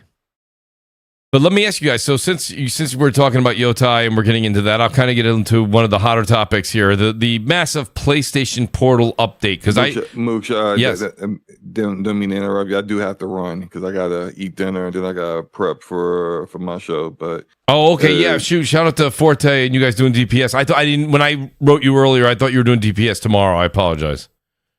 Oh no issues. Glad to be able to join. Hope you guys enjoy the rest of your show. And you have a good one, Slomo. Yes, Slomo, for sure, man. I appreciate you being here. You too, Sumo. Singer. Look you already know what I'm about to say. You already know what I'm about to say. Come on, do it. That blow up doll. Give her a rest tonight, okay? So just let her relax tonight. Okay. I'll do you a favor. I'll buy you a chiropractor so you can look after your needs. You know? If anyone needs to pay for a chiropractor, I got one. Wise. Oh man. Yo, great to have you here, Slomo. Yes. Thank you for joining the show, buddy. And I will definitely be plugging DPS as soon as we end the show and bring everybody over. Awesome. Appreciate you, man. Appreciate you, Slomo. Thank you.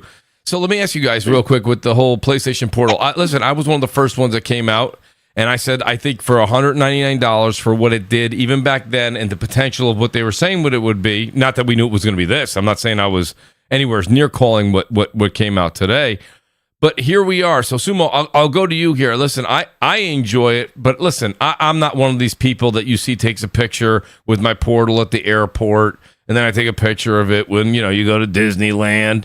Like, that's not me.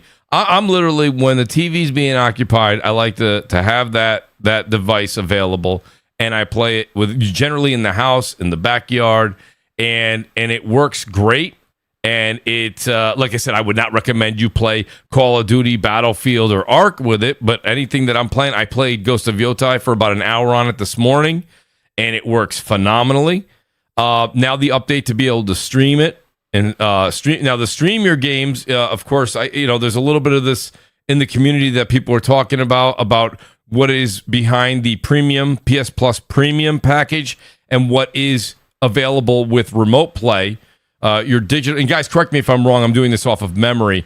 Your digital library, of course, remote play with your PS5 on is status quo. It works very, very well. They've even made enhancements for its connectivity. It's a lot better.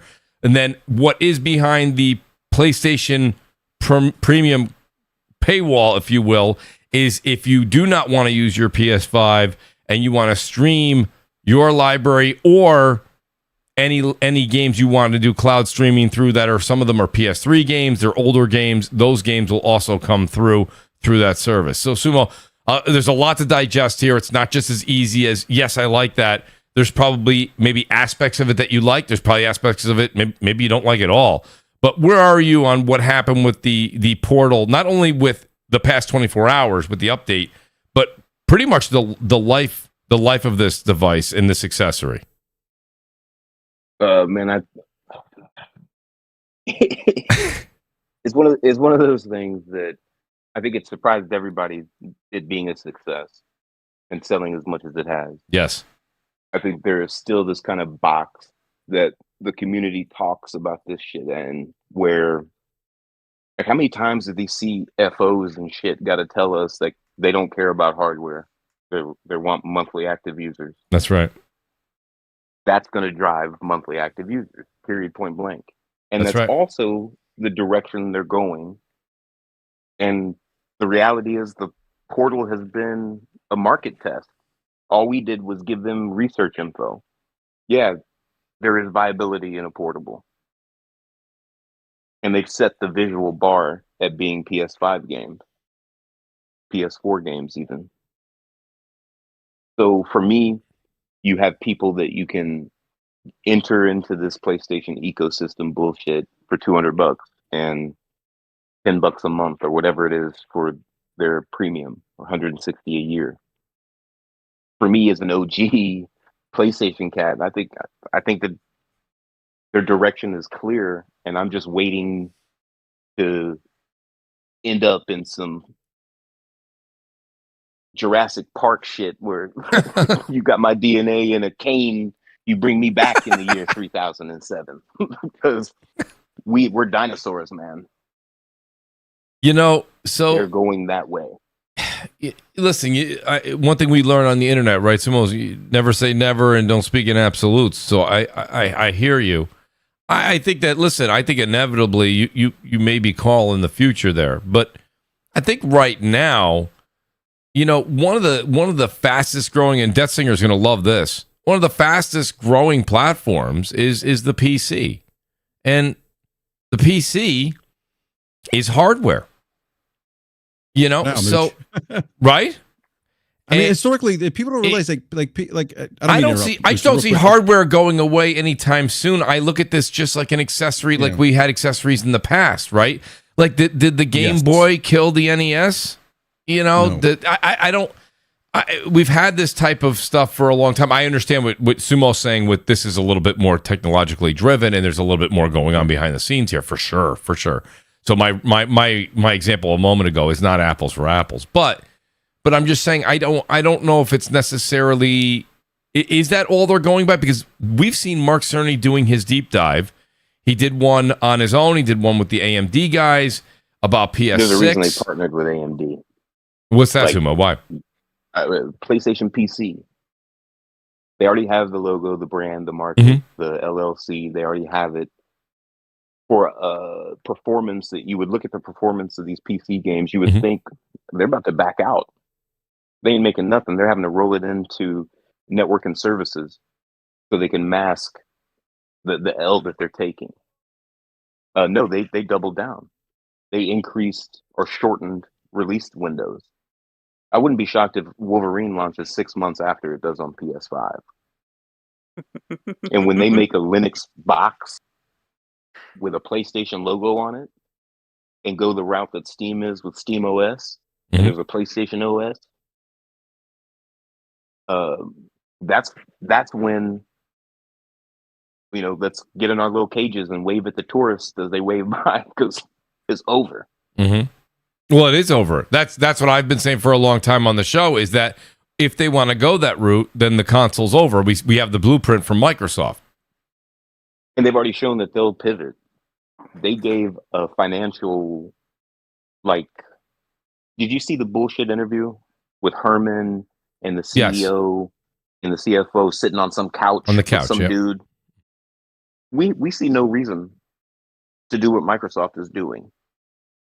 3 weeks later, Helldivers 2 or some shit.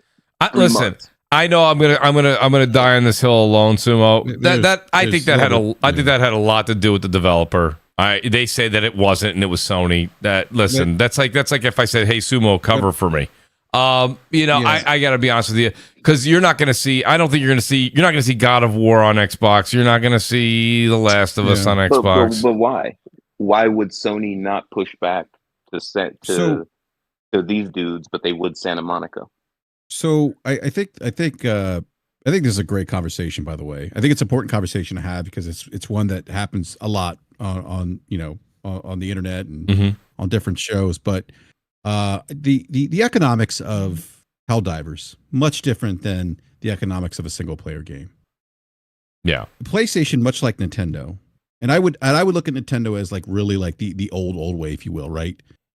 And I don't even consider Xbox the new way, because I don't necessarily think they're doing anything extremely out of the ordinary, because they're doing things that have existed on PC. That's another conversation. You have PlayStation's kind of in the middle, right? Like everything on PC for them is additive, right? They're releasing games once they've hit that point where they become profitable, and they squeeze enough pennies out of them inside the PlayStation ecosystem, and then they release them on PC to get more dollars, because it's more cost effective for them to do that, rather than developing in parallel, which costs more money, requires more resources, et cetera, right? But a game they can see what Microsoft is doing from their end, just from a pure economic point. Let me just finish performing. Let me just finish this point here. I think this is important, because I think a lot of people miss this about software. And I don't disagree. Like in the short term, a single player game like God of War on PC day and date or Xbox day and date, yeah, it would certainly have a short term bump in revenue. But that's not what they're chasing. They're chasing that long term tail. So people fixate, and not just with PlayStation or Xbox, talk about MAU, monthly active users. That's a lipstick number. The number doesn't mean anything. Mm-hmm. What means the number that's really important, and they've talked about this in their financials that we should really pay attention to. MAU is Wall Street talk. ARPU, average revenue per user. Yeah. That's what they're chasing, and they will monetize, right, a consumer more so when that consumer sits inside their ecosystem than if they release a game day and date on Xbox or day and date on PC. When I say game, I mean a single player game. The economics of a live service game and a single player game are vastly different. This is why you get a Helldivers on Xbox. Why?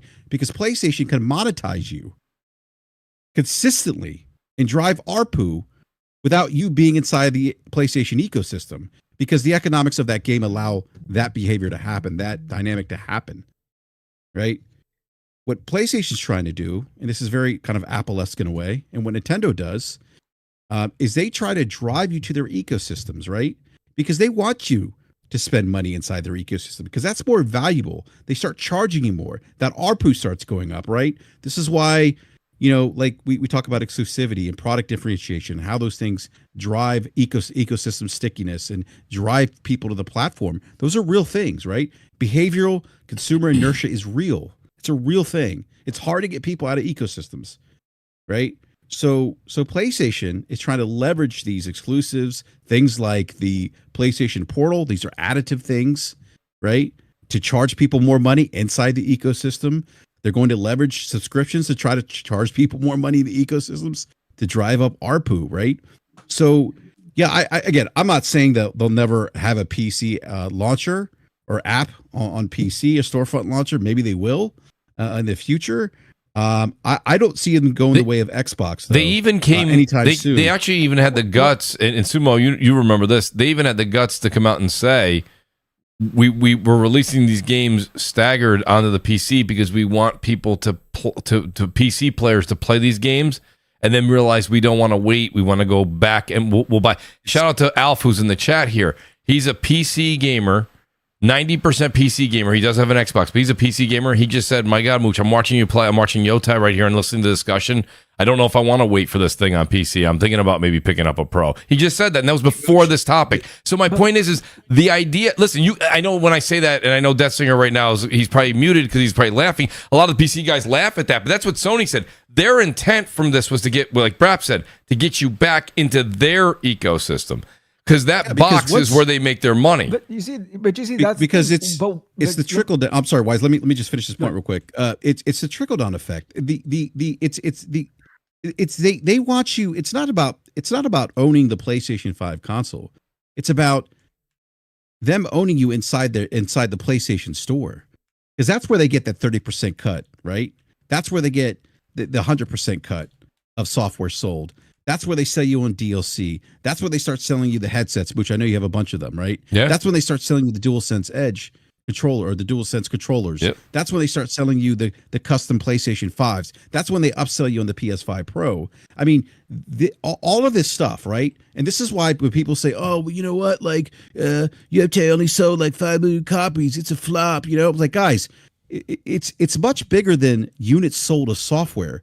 Those things, those things drive other or mechanism to drive other or to drive consumers to spend more money, right? So there's a downstream impact to spend outside of just that retail sale that you get from like a Ghost of Yotai or a God of War. That's the part that a lot of people miss. They stop short of, retail sale, or more retail sales, the better. No, it's deeper than that.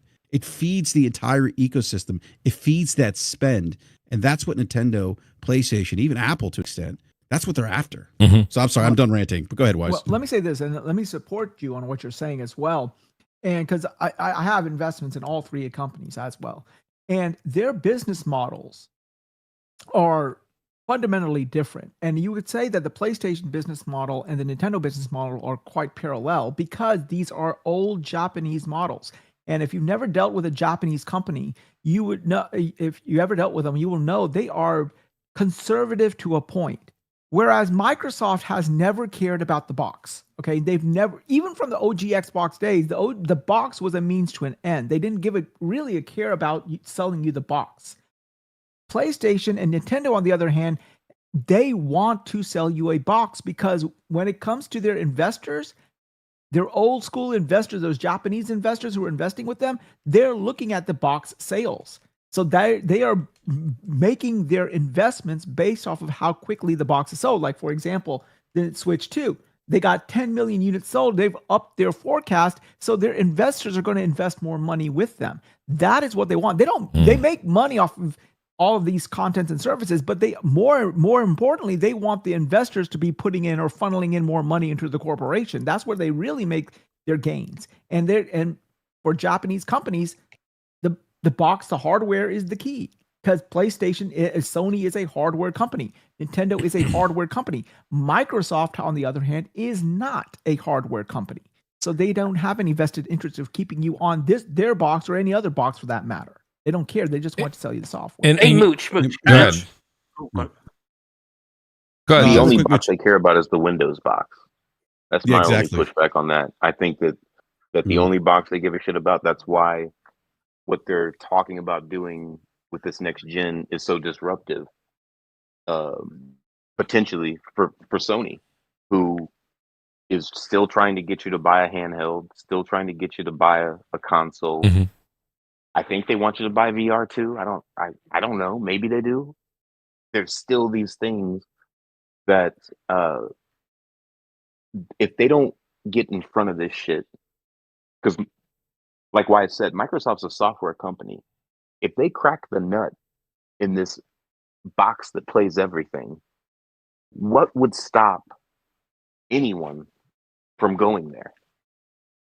Yeah, but you know what? Okay, Sumo, let me just answer that real quick. That exists already though today. But right. Well, I mean, the PC that can play everything, yes, but the thing that doesn't exist is an easy interface. It's always a different launcher. It's always 17 different launchers. You're still gonna have to have. You're still gonna have to have 17 different launchers.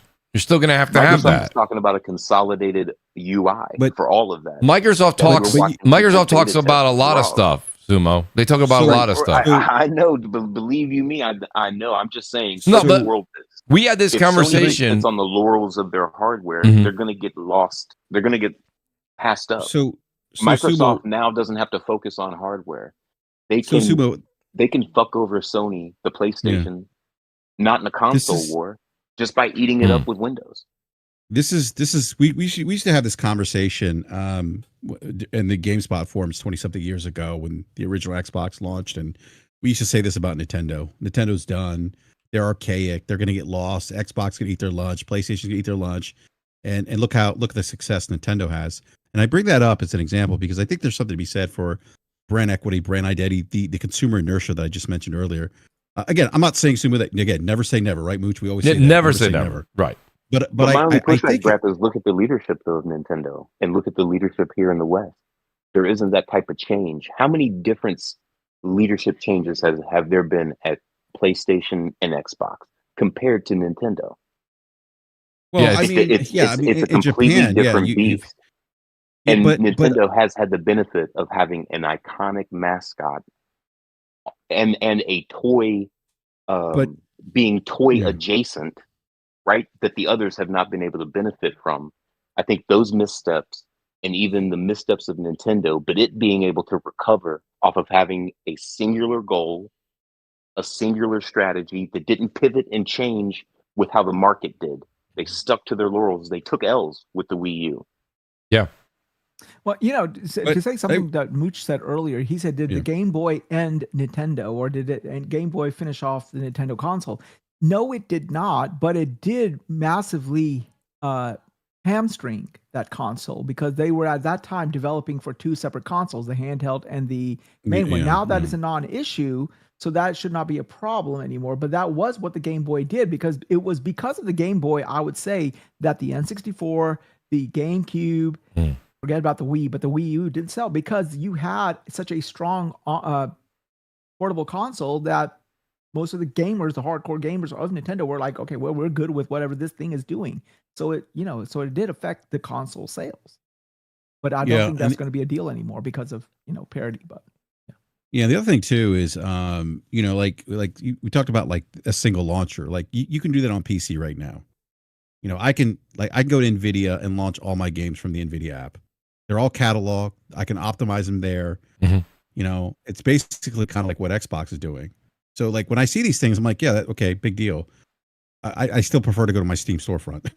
The Steam storefront. Well, right, but that is the biggest counter, Brad, to what Microsoft is trying to promise. What incentive does Steam or Epic or anybody have to help them?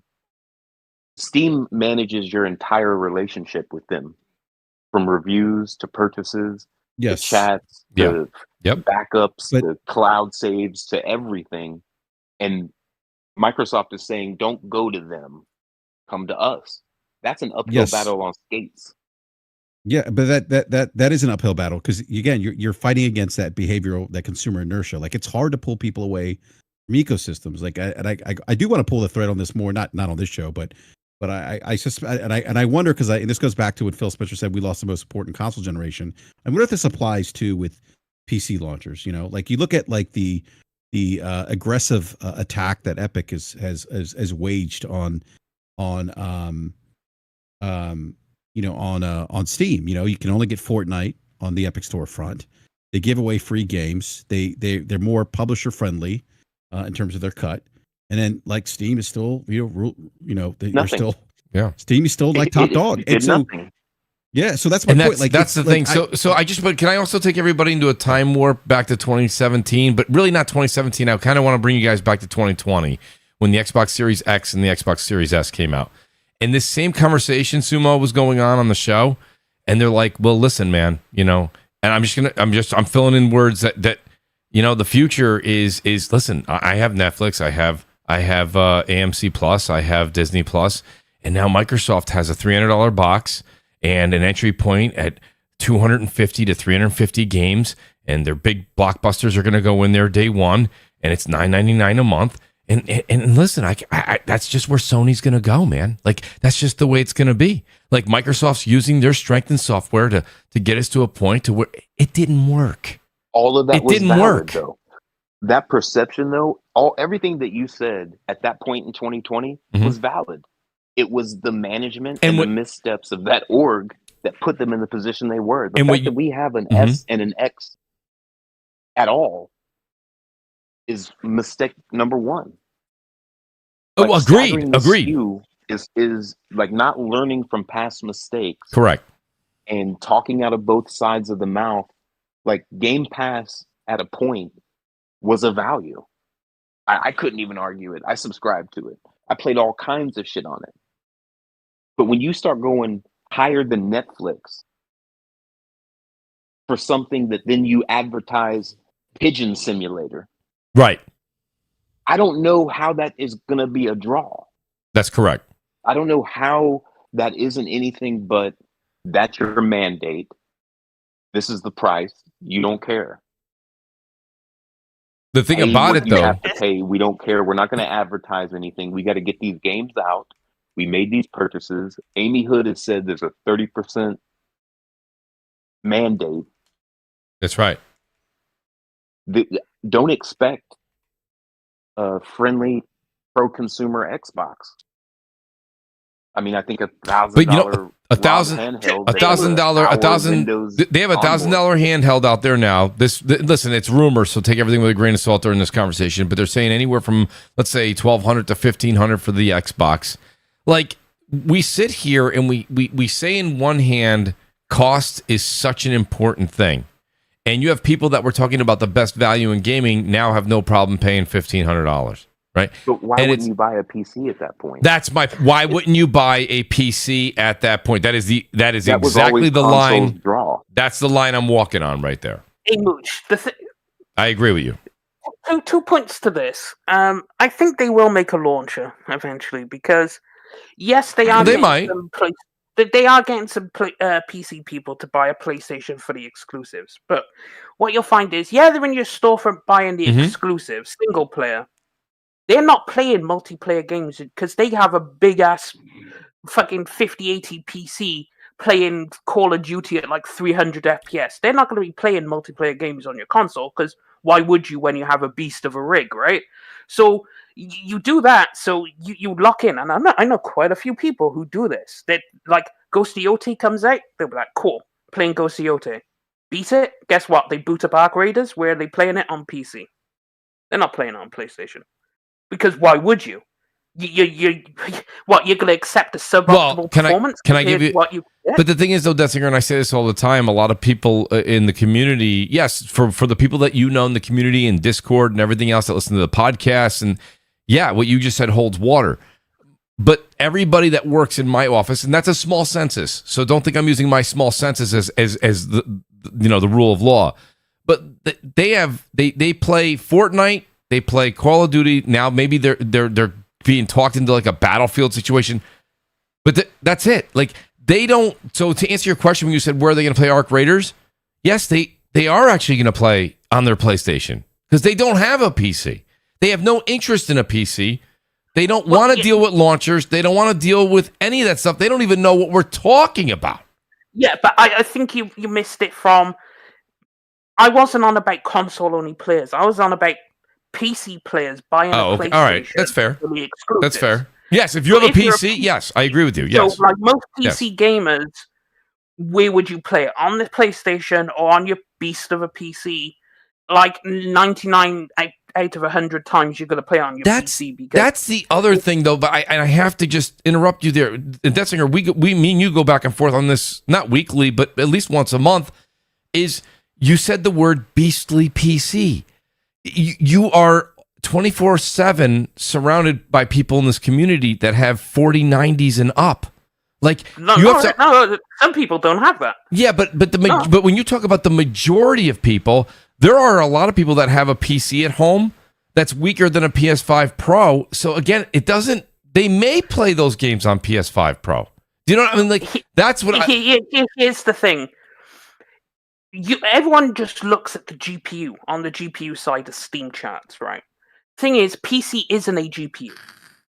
A PC is a CPU, a GPU, a RAM. No, I hear you. There's a lot that goes into it. It's not one. It's not one card, right? So yes, you could have a 3060, but if you have a god tier CPU, a lot of multiplayer games CPU intensive. So a lot of ifs there, Deathsinger. It's a lot. Well, I mean, but I know some people with 3060s, but they have the 7800X3D CPU, right? Which is the CPU I have, right? So, of course, they only have a 3060, but they have a beastly CPU. So, when people use Steam charts, they go, this is the most popular GPU. That's only a tiny census because you don't know what the rest of their build is. You don't know what their CPU is. It's because everything works together. It's not like an APU on a console where everything... is just together. It's because 10 people can have a 3060 and they could all have different CPUs. So how do you know who's running what at what frame rate? Who is beating the PS5 and who isn't? You don't know. All you know is they all have 3060s. So don't forget too. Is what turns people off from the shit. Like there is that person who is interested in PC gaming, and they're going to be into RAM and bus speeds and all that shit. But you're gonna have that gamer that's also like, hey, I'm kind of interested in PC gaming. The first thing they're flooded with is the dudes popping up telling them to build the shit. Then you have somebody giving them a link to a pre-built. They buy a pre-built. You're still fucking with Windows. No matter how great this environment is, it is still managed by wonky ass Windows 11. Yep. Well, yeah, but the thing is, like, I always I have Linux as well as Windows, which is the correct way to do it because you dual boot. But it's like the thing is, Linux requires a lot of deep knowledge. Like, if a newbie came to PC, I'd say stay away from Linux, right? I mean, it's really easy to use now compared to the way it was. But it's like the thing is, PC players will drop the graphics down, like the hardcore, right? Because you think about it, people always go, well, 1080p is the most used resolution on PC. Mm-hmm.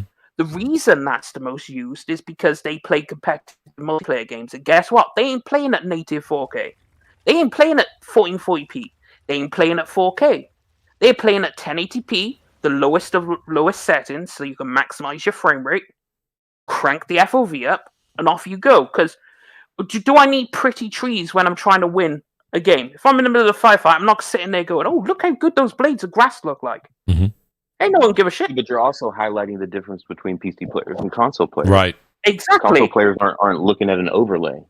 They're But then looking at again, settings that give them two to choose from, graphics or performance. yeah, see, that's the thing. They don't have the sliders and the settings to customize the game how they want. They give But you. they don't necessarily want them either. I just Well, wanna exactly. play this So, at a, yeah, somebody so- like so- me, okay? you know, Let me say this, okay? Mooch, you asked earlier who's going to buy that new Xbox console, right? Mhm. Well, look at me. I am not a PC player. You guys know that. I'm a strict console player. Mhm. I have a Mac for whatever PC stuff I need to do. Mhm. I don't play because, as I said last night, I don't want to see my character's pubic hairs all ray traced and shit like that. I don't care. Okay, I just want to play a really easy game that just I can come in, start the game, get in my game, play it, and That's right. get out of it because I don't have that much time on a weeknight anyways. So, like, if Xbox can take that experience of PC and simplify it to the point where I can't tell the difference, where I don't have to see drivers, I don't have to If the update PC the freaking clock. Yeah. ask if the PC community hasn't done that yet, Xbox isn't going to do that. but that's what their struggle is what he's highlighting. Right. The ROG Ally X, it has Mhm. an hour Windows 11 onboarding. I don't think Windows 11 is the move. I think they need a dedicated gaming OS, an Mhm. extension of what they have on Series S or X, but not that shared memory pool shit. They need a dedicated OS because Windows has too many layers of services and management because it's not just for games. Well, Mooch, you and I had the same ROG Ally before the Xbox. Not the Xbox ROG Ally, the Yep. one that came before that. The right? original one. And I returned You that. returned you returned yours, but what am I still playing mine on? I'm still playing games on the Portal because it's just a lot easier to use. I can get it up and running in a minute, you know? Yeah.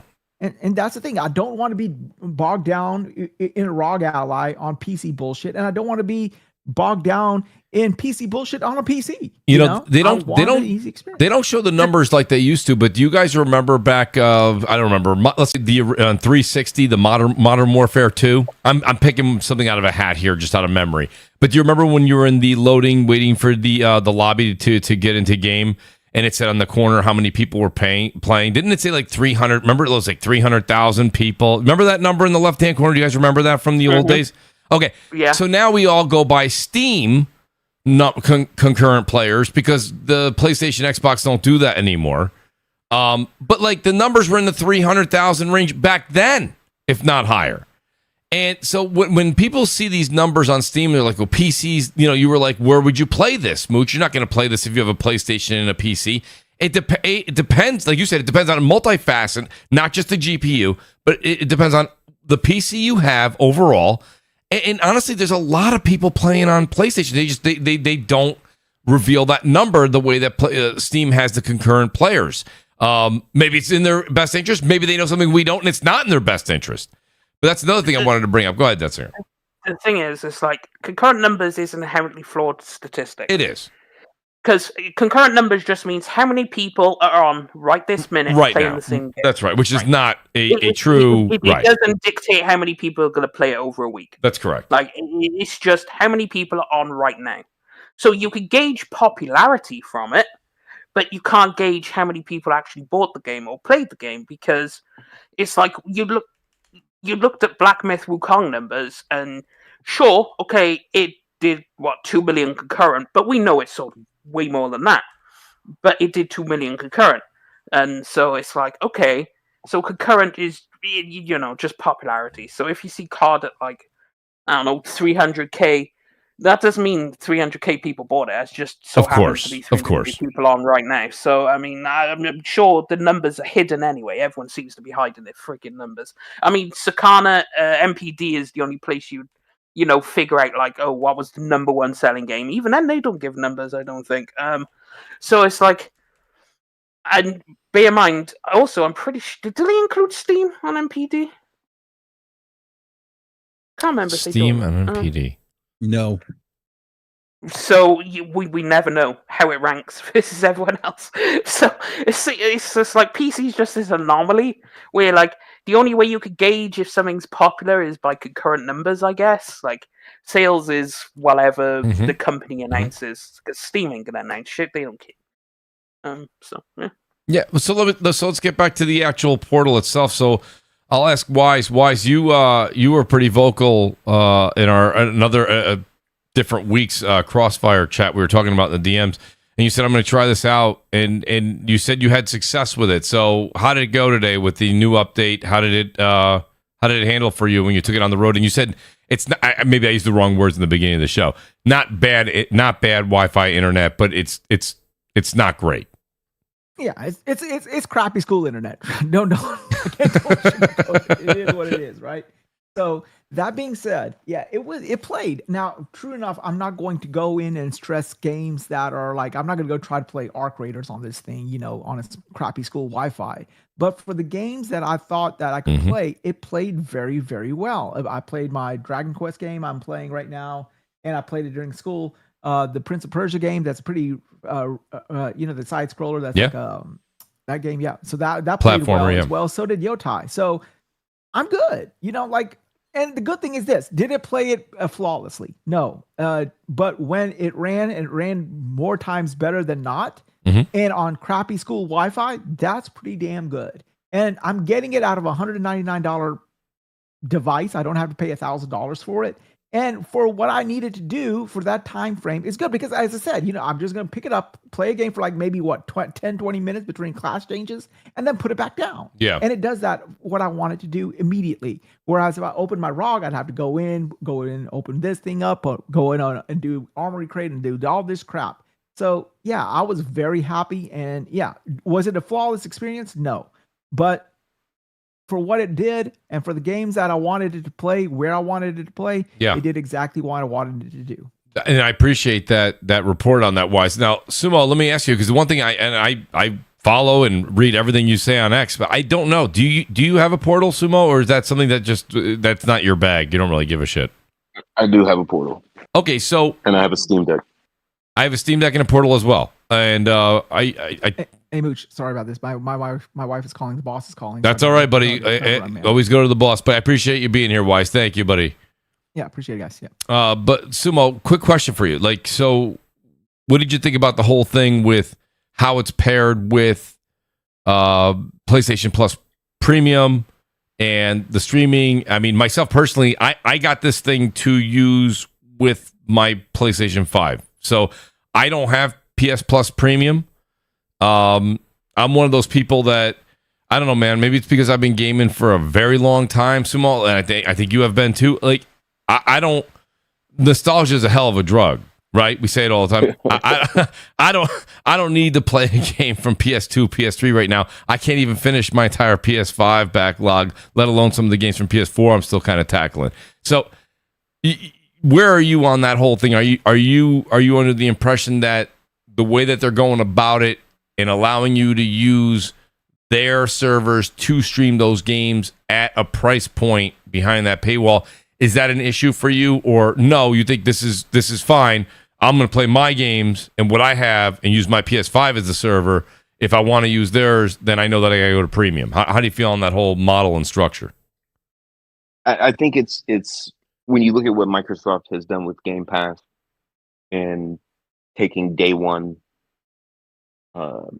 and making it only available in Ultimate, I think seeing the game pacification of PlayStation Plus is all that we're really seeing. They're opening up the cloud streaming that they've already been offering. I think they're putting themselves in a position where they have to explain even more why you need this console. That's right. If they're putting their hits on their service, why wouldn't you just look at these suckers paying $750? I'll just buy this $200 handheld and connect to my home Wi-Fi. I'm good. The value proposition becomes more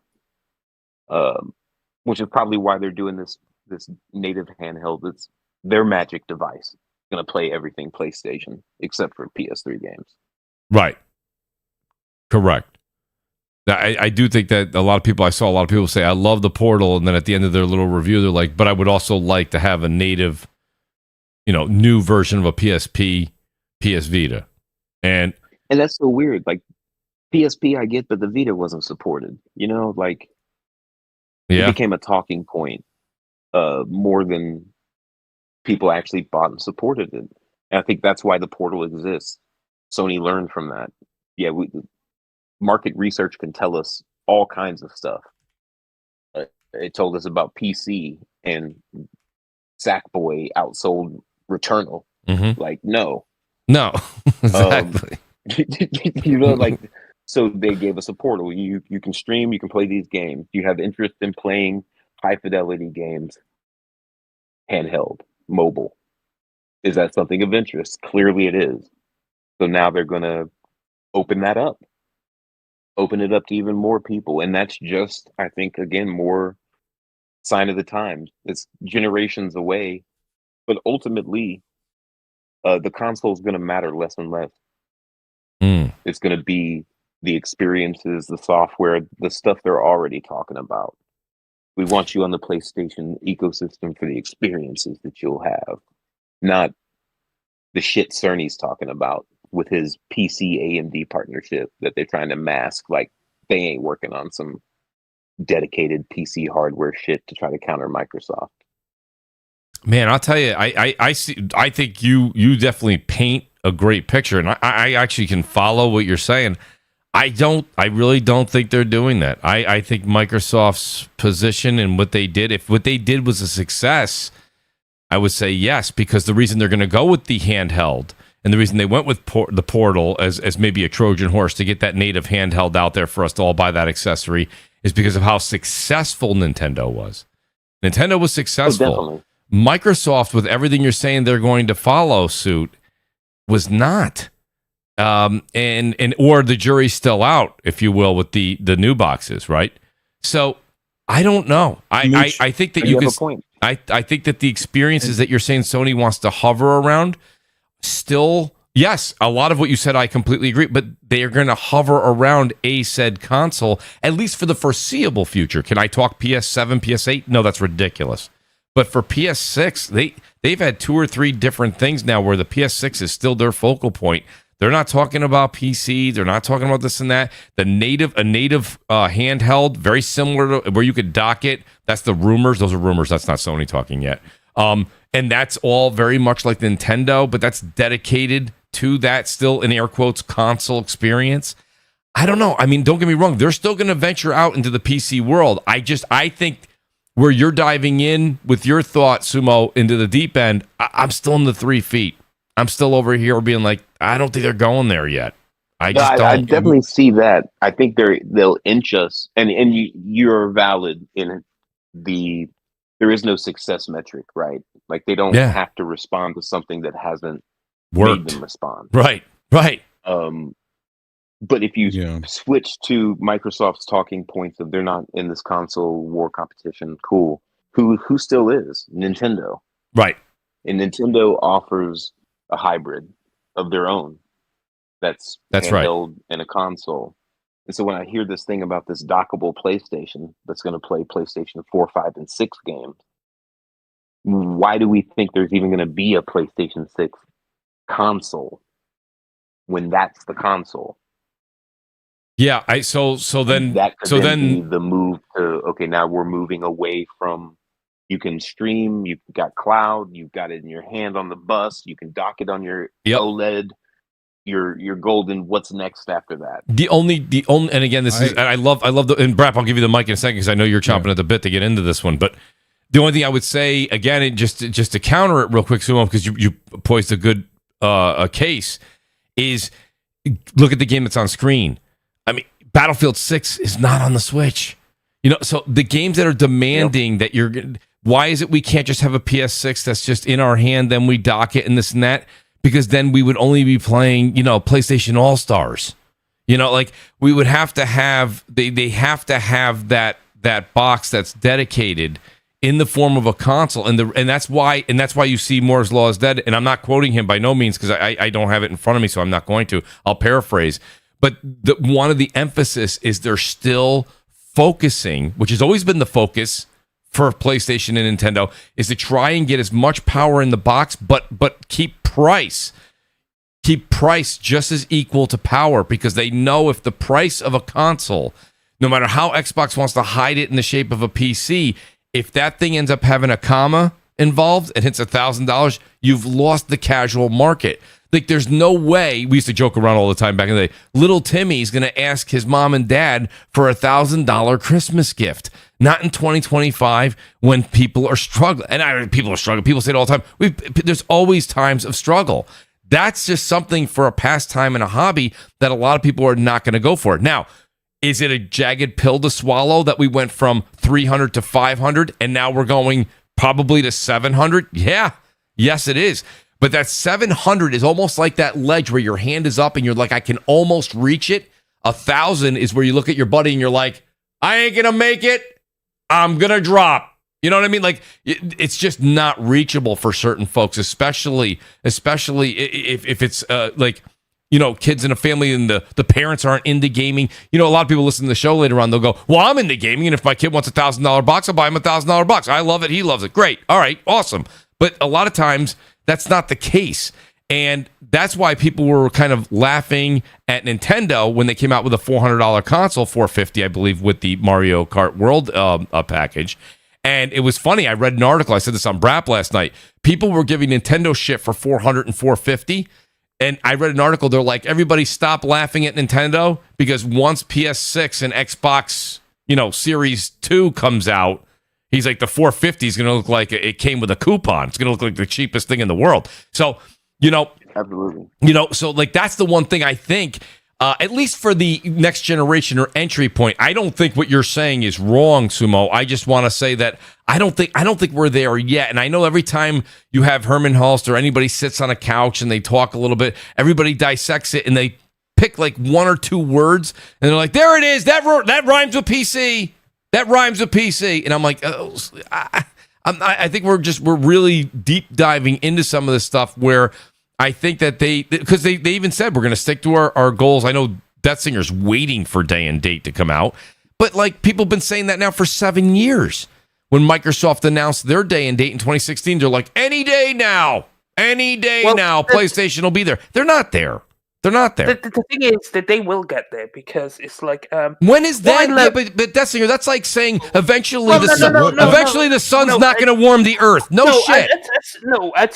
If they make a PC launcher, that's day and date, right? That they will make that day and date with their own launcher, right? That's pretty much. That's true, but that's Sony's. But that's Sony's ecosystem, which will piss off the PC gamers.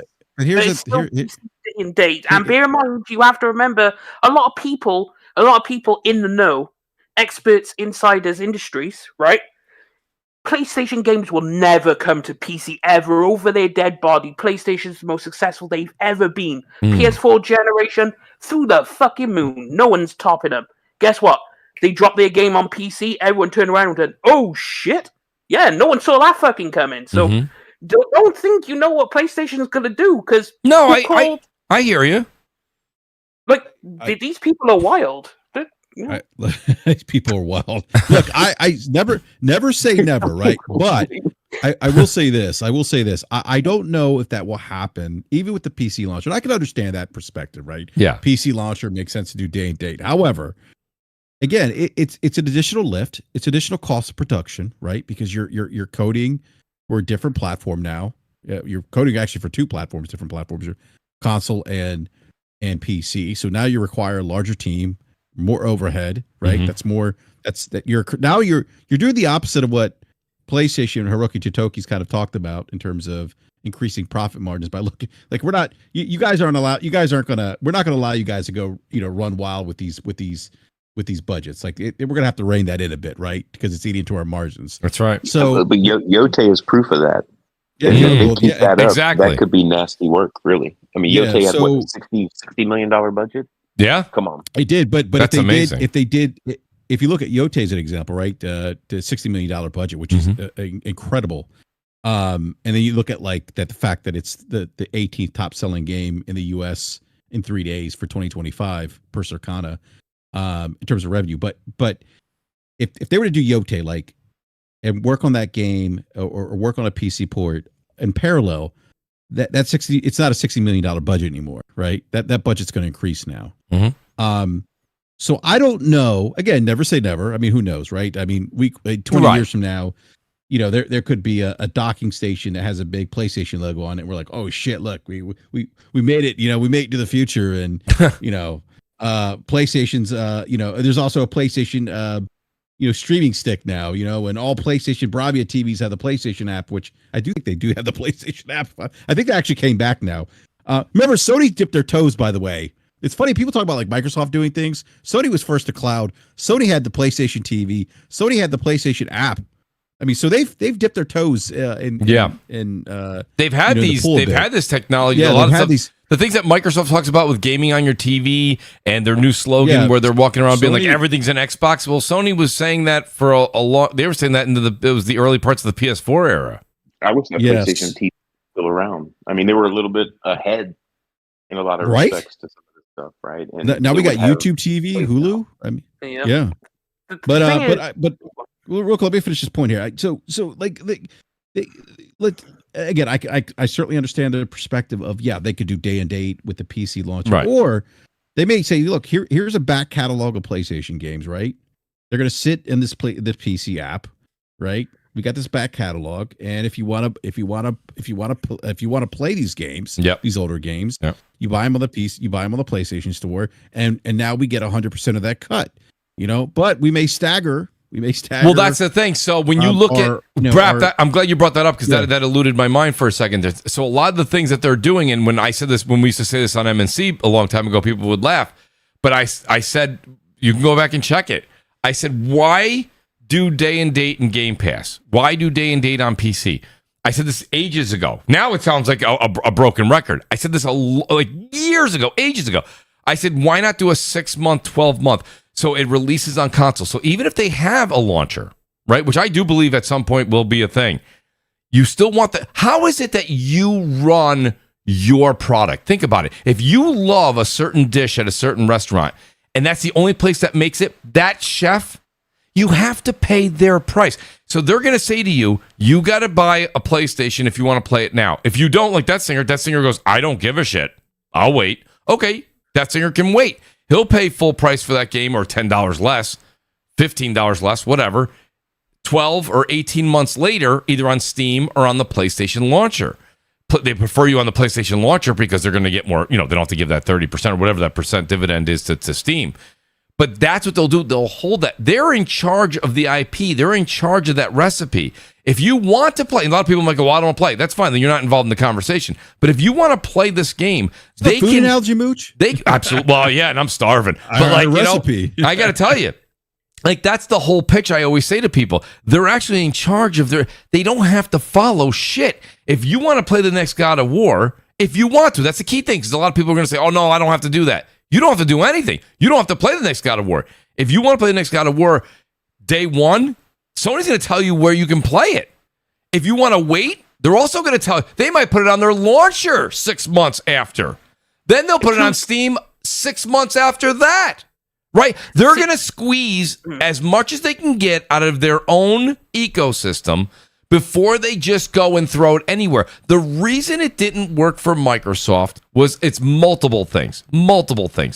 They were declining with the catastrophe that was the DRM thing in 2013, 2014, which brought them from 86 or 89 million, whatever they had in the 360 era, to 60. And then this whole thing that went on with Game Pass and the 2 SKUs, and it just, the whole thing, and their whole propaganda and marketing didn't work, and they went from 60 to 30.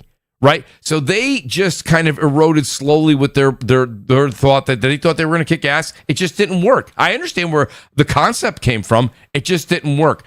PlayStation has gone from 89 million with PS3. Okay, then they went to 117 or 120 in PS4. And yes, right now they're sitting somewhere in probably the high 80s or 90. They haven't announced recently and then they're going to skyrocket once GTA 6 comes out. Right, so they're at the very least they're going to be somewhere hovering around the PS4 sales, somewhere in that vicinity. Maybe 5 million over, maybe 5 million less, but that still gets them in that ballpark. So to them, hardware's not dead. So they're going to keep you in that ecosystem, their hardware ecosystem, as long as is humanly possible. And I know PC guys don't like to hear that. I have a PC. I ended up buying a PC not because the stuff that's where I play any type of Xbox game and certain multiplayer games. But I play everything else on exclusives are going to be on PlayStation. Sometimes I just like a Silent Hill F. I got it on PlayStation. I have a PC that's more than capable. I want to play that in my family room with the TV feet up on the coffee table. Sorry, that's how I grew up. I'm never leaving that. That's why I defend console. Console is very important to me personally. Absolutely. You know, Hey, Mooch. A couple of things. See, I if they do the 6-month thing. The thing is, games release so often on Steam, and random things, like random indie just become super popular. Like, I think of the survival game Valheim, right? No one knew it was coming. A couple of people played it. They were like, yeah, whatever. 40 million. It was like, what the hell? It just blew up out of nowhere. And the thing is, it's like, because there's so much variety and so many variants of gamer, depending on what they want to play.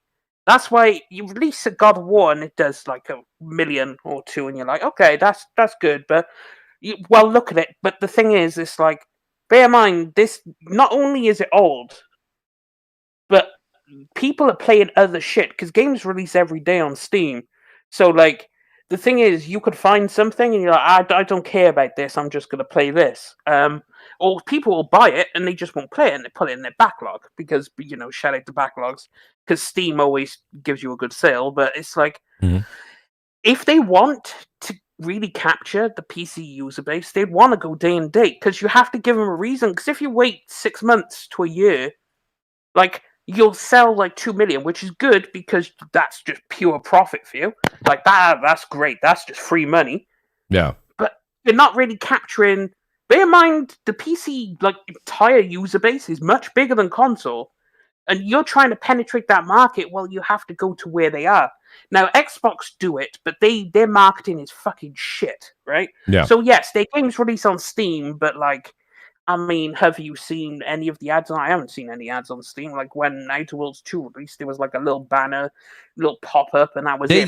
They did absolutely no service at all for Outer Worlds 2. I mean, zero. So of course, when people go, oh, well, look at the numbers. Well, I mean, half the people probably, because games release all the time on Steam, it just got mixed up in the thing because you don't have an incentive. Like half the time, I skip over the pop-up that pops up when you open Steam, right, and tells you what just recently released. Yeah. I just close that bitch, and I'm like, I'll just go play whatever I'm going to play. Yeah, same here. And so it's like, if if you don't do news elsewhere, like with bad marketing, and Microsoft are the masters of bad marketing, so it's kind of like, I think PlayStation, with their good marketing, because they have very good marketing, I think they could get a real push into the PC space.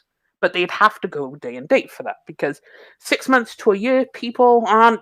You're just going to do what you're already doing, status quo. You're not going to really push into it because people are going to be like, I'll pick it up in whenever. So here's a good segue into that. We were talking about it, and Sumo says he's definitely got something to add to this because we were talking about. And Sumo, do you want to take control of this one here with the whole Steam? I know we were talking about before the show started, and you said when we go back on that subject, I do want to kind of discuss it. Like, yeah, definitely. So, Steve, right now, I'll throw the volleyball up. You can spike it, but a lot of people were online. Were not a lot of people, but some people, and then it caused quite a controversy. Is Steam being a monopoly? And I'm not saying that. This is what they were saying. And some of them, I'm just saying, a lot of people are focusing their sites now. Now Valve, which was like the untouchable golden boy. Now a lot of people are now saying, okay, now they're focusing their sites on Valve. What did you think when you saw some of that stuff, Sumo? Personally, I thought it was just kind of whining because of Valve's success. Yes. I don't view Valve as some evil global corp. They have a track record that shows they're not an evil global corp. Right. But they have fed into a community and they have fostered a relationship with the community. That's why they're as successful as they are. You have Epic popping up saying, "We'll give you everything. Here's some free shit." Yeah, here's literally everything. It's crazy. And it does nothing. It does nothing to dent. You've got good old games. DRM free. Nothing. Yep. Steam is a behemoth, and it's not like it's a behemoth because it uses Microsoft tactics or PlayStation tactics. Not at all. So I didn't take it into any real legitimacy, but it did make me think about, well, that puts Microsoft in even a bigger uphill battle with how they're trying to position their premium next gen experience. That's right. And nobody wanted to Sumo, and I'm glad. I'll just piggyback off what you're saying. How about the Steam box that's supposed to be coming out in a year or two? That's really the tail of the tape for me. My problem with the Steam Deck is it's still PC tinkering. Hey, I want to play Max Payne 3. Hey, spend 25 minutes in the settings menu, and then you can get to it. No, that's not why I game. That's right. I want to hit a button, hit start, and go. I don't care. I don't care about I don't have a bionic eye, right? Like, I don't give a shit what resolution it is, if it's upscaled, if it's not. I can't see the difference between 60 FPS and 57 FPS. So for me, none of that shit matters. Is the game playing? Is it fun? Am I enjoying it? And until PC can match that, I don't think consoles legitimately will ever go anywhere. Until PC can crack that console experience, give me a Steam box that isn't Steam OS where I got to tinker 20 minutes to play some shit, but give me that console convenience. That's what everybody kind of, I feel, overlooks, is the convenience console provides. Not about price, not about games, even though it's providing games at a fidelity that's comparable compared to PC. If you want to get Digital Foundry and zoom in 400%, of course, PC is going to be better. But just sitting and playing, it's not enough of some profound difference. I don't care about mods. I don't care about ray tracing and frame generation and 700 FPS when your eye can't even see anything past 120. Unless you're a fighter pilot, and everybody on this app seems to be a fighter pilot. That's right. Yeah. So, no. You know, I think consoles are safe, but Sony is doing this dance. Yeah. That makes you wonder. And that's, I like how you kind of said that at the end. It does lead to wonder why, right? But then again, you know, it's funny when you become successful. It doesn't matter if we're talking about Sony in this case, or you're talking about somebody. You see it all the time. You ever have like one of your favorite spots around your house, and they get really, really successful, and I'm like, man, just stick with what you're doing. And what do? They branch out. And they don't even branch out and make the same food.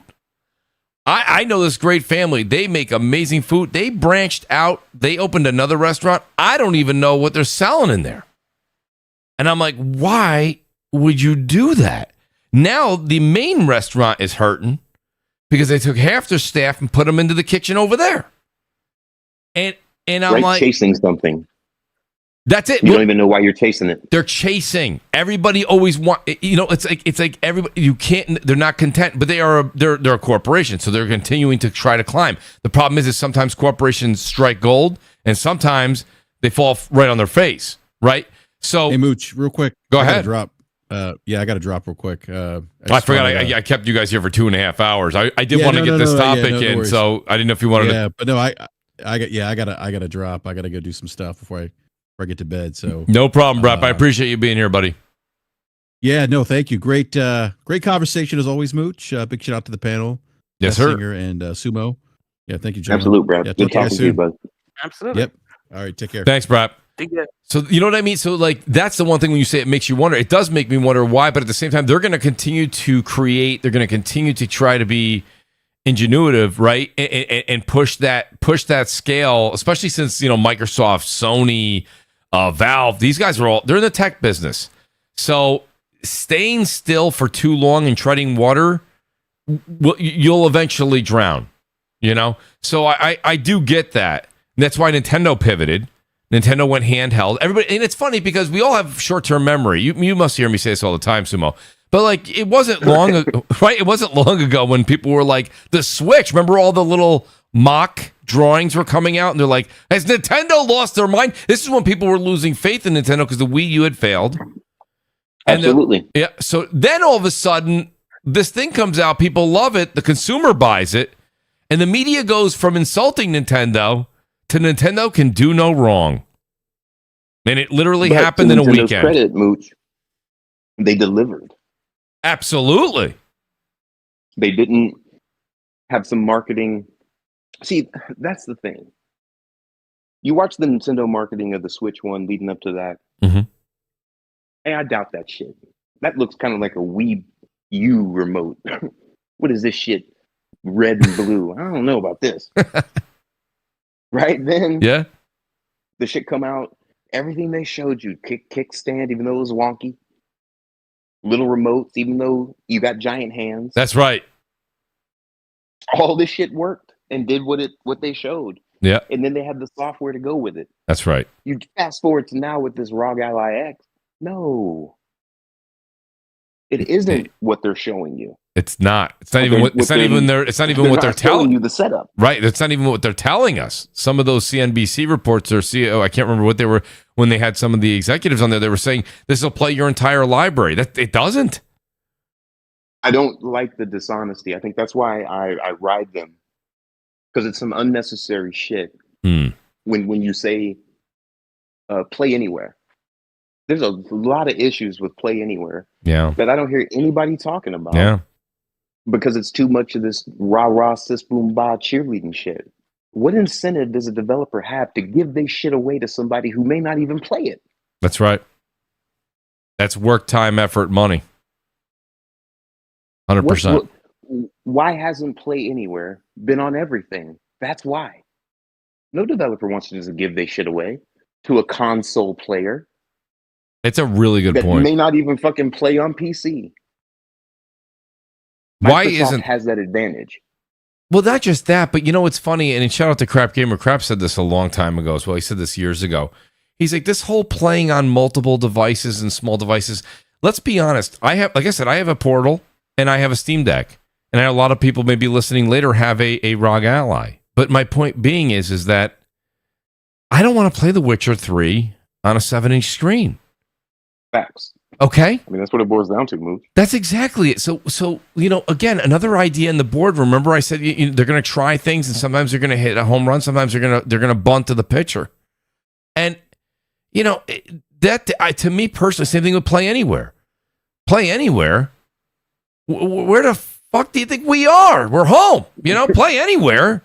Like, I go to work all day. You go home. You're like, I can't wait. Like, I can't wait tonight or tomorrow early morning. I want to play Ark. You know what I mean? Get back into Yotei. I can't do that at work. I can't do that when my kid's at a baseball game. I can't do it. I mean, doesn't it feel like a flash in the pan? Like, remember those little bullshit cradles you put your phone in? Everybody was talking about this bullshit cradle. Look, it's got a PlayStation button. Right. Look at this bullshit. I'm going to put my phone in. Oh, yeah. The bone. What do they call that thing? The bone or whatever. Yeah. I know what you mean. The backbone. Get out of here. Get out of here, dude. Like, I even tried. Someone said you can just hit a quick button and turn off the notifications. Do you know why? Oh, that's cool. Do you know why I like the Portal and not the backbone and not these other things, all these other ridiculous things you see in aisle 7 at Best Buy?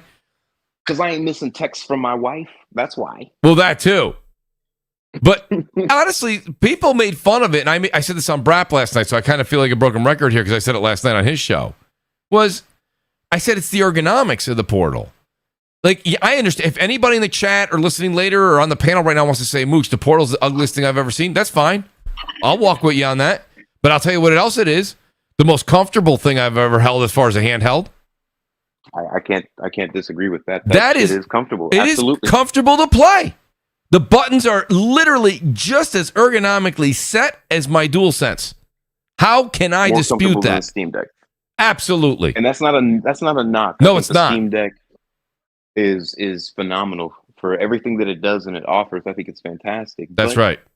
it's not something that I'm going to be holding as long as I have played that Portal. I beat Killzone playing that shit, and it works. It works fantastic. I know everybody's mileage is going to vary. It does. But my shit has been hiccups every now and again. Same. But if my wife is watching some crazy bullshit, yeah, I'm grabbing that and I'm playing Yotei.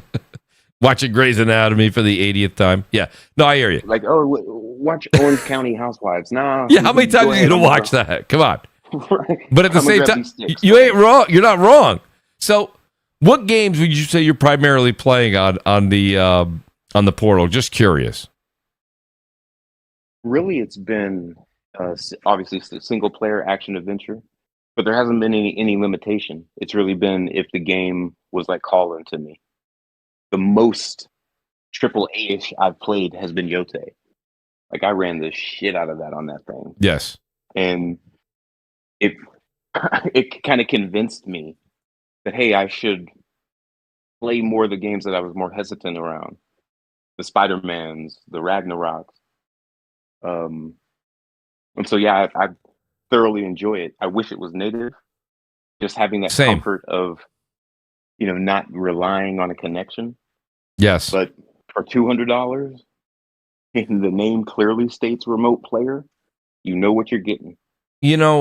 Again, I want to remember what I was saying to you when I've been trying to keep my ear to the ground, listening to how Cerny and these guys are coming out talking about the PS6, and then Moore's Law is that a lot of the focus is on getting technology to work for them to get the lowest costs out the door. And one of the things I said when the Portal came out, I now we're creeping towards the holiday season again, and I said, think about this. If you got kids, or if you're just a gamer yourself, and you're like, I want to have a device, or you're getting something for a buddy, like $199 to get an accessory that's this great right now.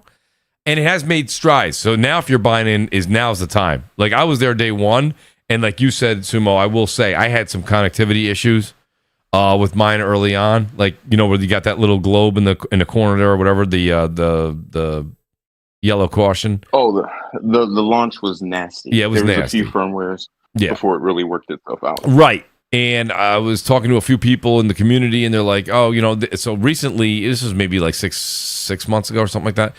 And I saw somebody post a picture of them playing something on the Portal. I said, hey, I was having some issues with mine. How's yours? And then I got the update. Not this update. It was an update way back then. And it's been playing so much better. Like, so much better. Rock solid. I mean, I played Yotei. Again, I'm in the house. Yes, I have good internet. Guys, fill in all the blanks. Check all the boxes. Listen, I got it for this, though. I told you, you're not going to see me being like, hey, it's Mooch on the beach. Just enjoying some Yotei. You know what I mean? Like, I'm not doing that. When I'm on the beach, I'm on the beach. So, like, it is what it is. But being in New York, I'm not in the beach often. But I played an hour and a half today, Yotei Sumo, and I didn't see that disconnect or that yellow, looks like a caution no caution symbol. I didn't get any of that. And I have it for a while. I mean, if it does pop up, I don't even remember last time I saw it. It hasn't disrupted any gameplay.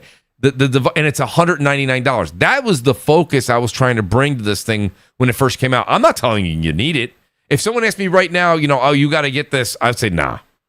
No. It is what it is. Shout out to Next Level Gaming. He goes, you can tell the age of the panel with how much they complain about Windows updates and drivers. It's 2025. Windows is the primary operating system for most computers. Next Level, we know how to use a computer, buddy. That's not what we're saying. But let's be honest, you know what I mean? And it's fun. Next Level, I'll also say it is funny how a lot of Xbox guys went from let's talk consoles to let's talk Windows operating systems. Let's talk Windows operating systems. It's what I do for a living. Oh, there you go. I know plenty of Windows, and it's been shit since NT, and it will continue to be. Yeah. It's just dependent on how much your threshold is. And that's the thing with PC caps. they put up with so much shit that our complaints are comedic Right. because they put up with the shit. Yeah. We haven't. We've never had a pop-up saying you got to restart because this got applied after a game won't load or crashed or whatever the bullshit is. It's always something. Yeah, you know, it's funny, and it's funny, cool. Sumo, you say that because, and Death Singer's here too. Like, it's funny. I don't know if Death Singer has a story like this, but we were playing. What was it there? It had to been, maybe it was Warzone, or maybe it was Ark. I think it was Ark the other day, and so we're playing on PC, right? Get this though, Sumo, and it was funny as hell. My buddy, he goes, "Hold on a minute." He's like, "We're in Discord. Start the game." He goes, Yeah, he's like, I got no sound. He's like, the game's going, everything's working fine. He had to restart the game, didn't set it. Then no sound. So he reset the PC, and this was just like one quick. Like it's just like you say, but it was you tolerate it. But if you tell people that, they're like, that's not a big deal. I understand. I'm not saying it's a big deal, but for some people, it is a big deal. You know, and you said right, one of the things you were looking forward to is you like to come home, turn on your console, play your game, not have any of that. You know? And it's like you don't have the issues that you have sometimes with Windows. That's it's not that we're our age of the panel and things like that. It's legitimately it is a valid discussion point. It's just people want to mask it. That's fine. Yeah, I mean, for me, I've used Windows so much. My personal computer is Ubuntu. I'd rather use a Linux kernel than a Windows desktop. I think it's one of those things, though. Even that Steam being built off of Linux, they really have an opportunity. So, just to jump back to that Steam box real quick, if they can nail the UI, because that's what the biggest canyon of difference is between PC and console. They want to fuck with a UI. We don't. That's right. We want to toggle a setting.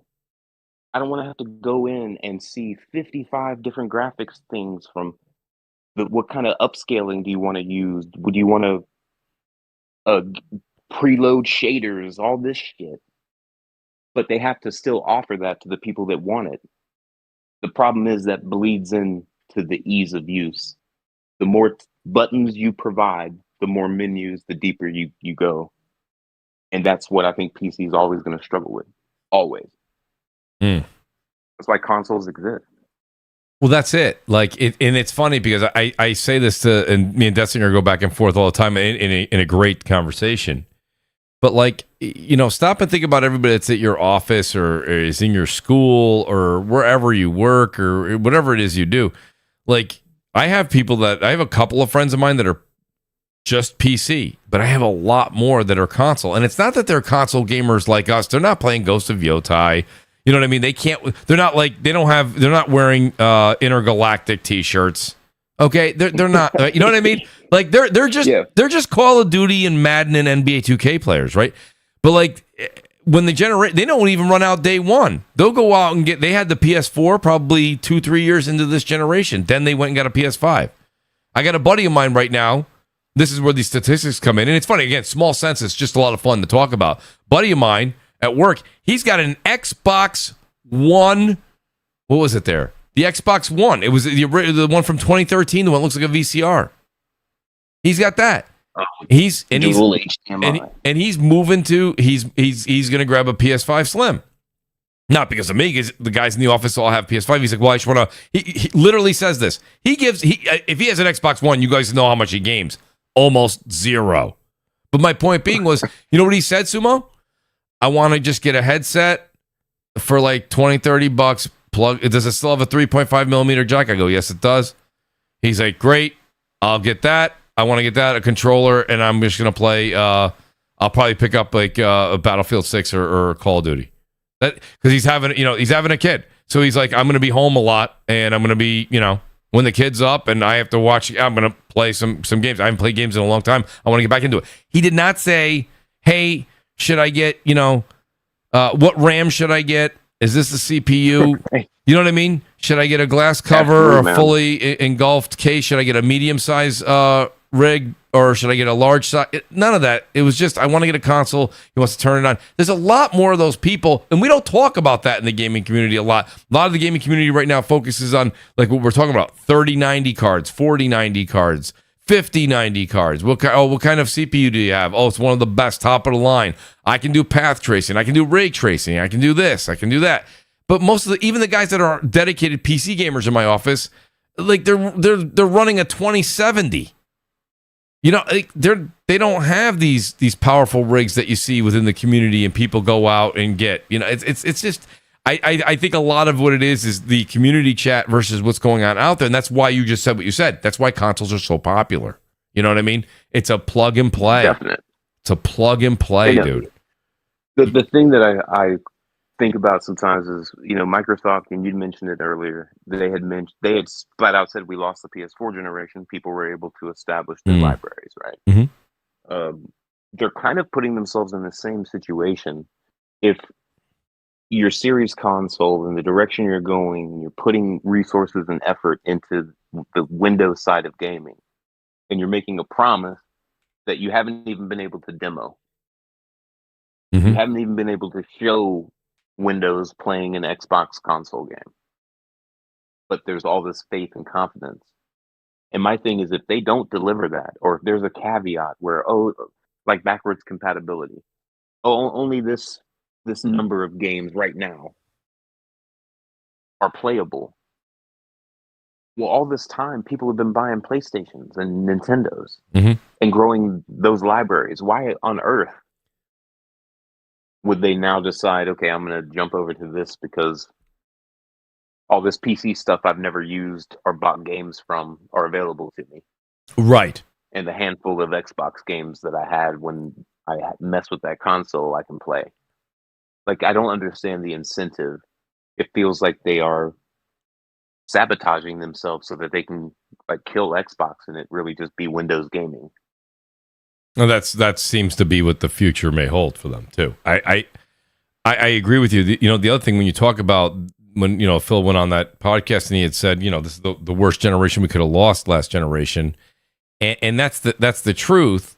But like to add to that, you have so many people right now that are on PS4, PS5. PlayStation losing focus on the console would be a huge hit for them because they're assuming because of this bubble that people are going to want to move over to PC. I don't know. Myself personally, some will. I don't know if as many as people think will. Nintendo has no plans of leaving the console space for PC. I don't think PlayStation does either right now. I understand there's definitely, there's signs, but they're not very strong. But yeah, I got a couple super chats here, and shame on me for not getting these earlier. Lord Metroid says, "Wise, let's play Returnal. Sorrows awaits, my friend." I will pass that on to him, Lord Metroid. I talk to Lord Metroid quite often. Glinter says the Keeleys should be in late January to encompass the whole year. Will GTA 6 even be eligible for 2026 being released in late November? That's a great question. I think it is, right? I think it's December 1st or something like that is where they cut it off, right? I cut it off was sometime in December. So if they launch November 19th, they would technically be eligible. That's crazy though, right? Changes the cutoff date. Wow. That's nuts.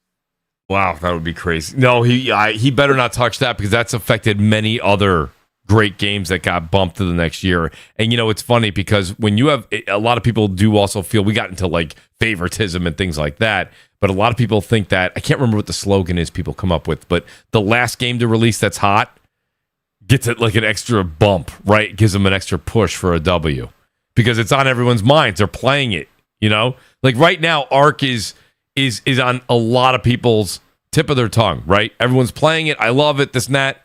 They know about it. It's popular. That gets an extra push when you're right now versus if the game came out in January. You know what I mean? It's a little different. It is a little different. It's mind games, guys. So I'm not saying it's fact. I'm saying it's mind games. So shout out to Glinster for that.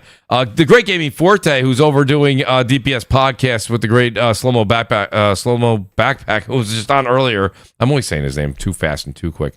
He says, I miss Mooch yelling every 6 to 7 seconds. We were doing that just a minute ago, Gaming Forte. Glitzer says console gamers talk games, PC gamers talk specs. And the great Brian East, he says, to be fair, using ChatGPT goes a long way on PC optimization.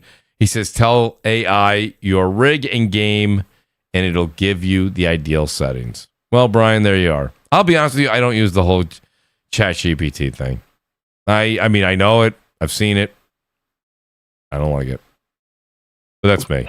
Yeah, Sumo. I mean, they've got Copilot for Windows. That's so, right. I mean, you can have AI. They've got it for mobile and PC. And Yeah, so there's Copilot. They have it for those. Copilot, ChatGPT, there's Grok. What else is there out there? Gemini? They're all built off of the I don't same know. model. Like Grok uses ChatGPT. Oh, it's Copilot okay. is using the GPT LLM. So it's all different flavors of the same shit. The same shit. I mean, even this is not the same thing, but like what you're saying with the same flavors of the same shit. Now Apple, because they had such a great thing with Siri, and they just fumbled bad. And now they're going to use Gemini, right? They're going to paying, I heard, $1 billion a year to use Gemini.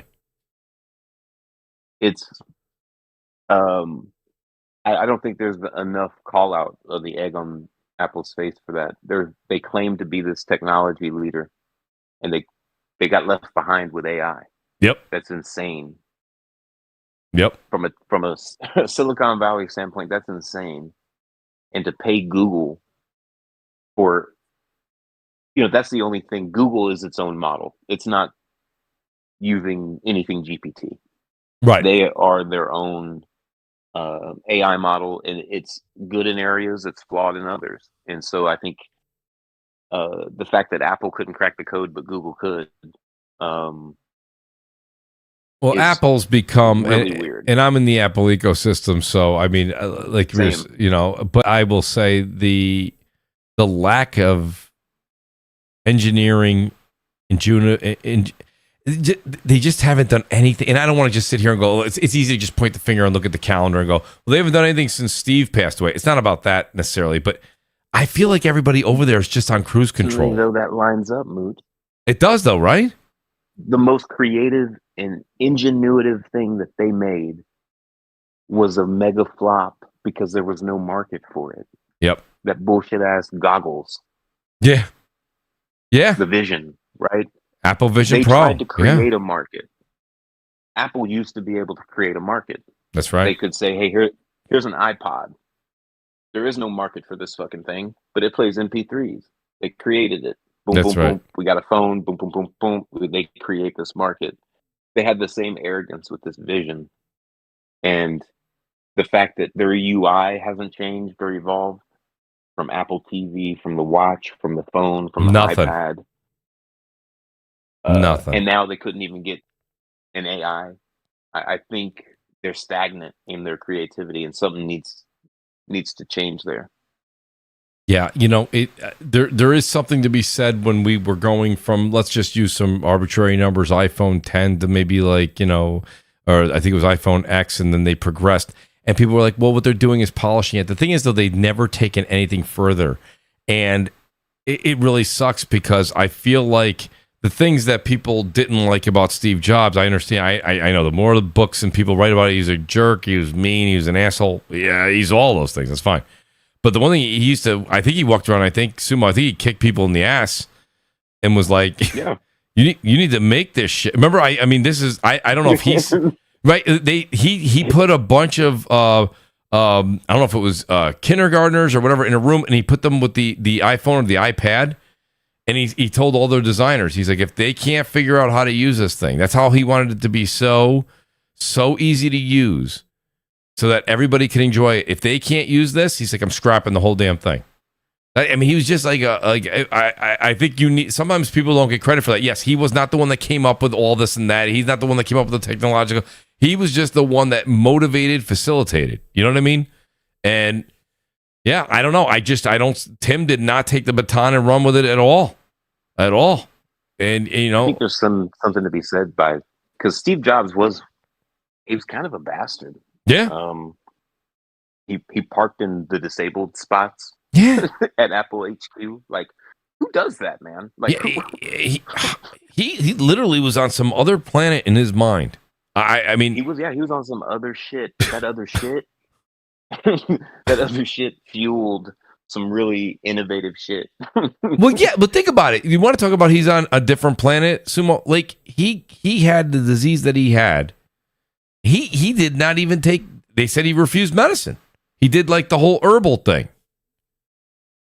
Like, I don't even know if the medicine they prescribed would have helped because he had one of the worst situations, but he refused it. Yeah. That's a really strange level of arrogance. That right there was the craziest when I read that. They're like, well, listen, this could have helped. This could have probably prolonged it. He was like, no, that's okay. I'm going to have a cup of tea.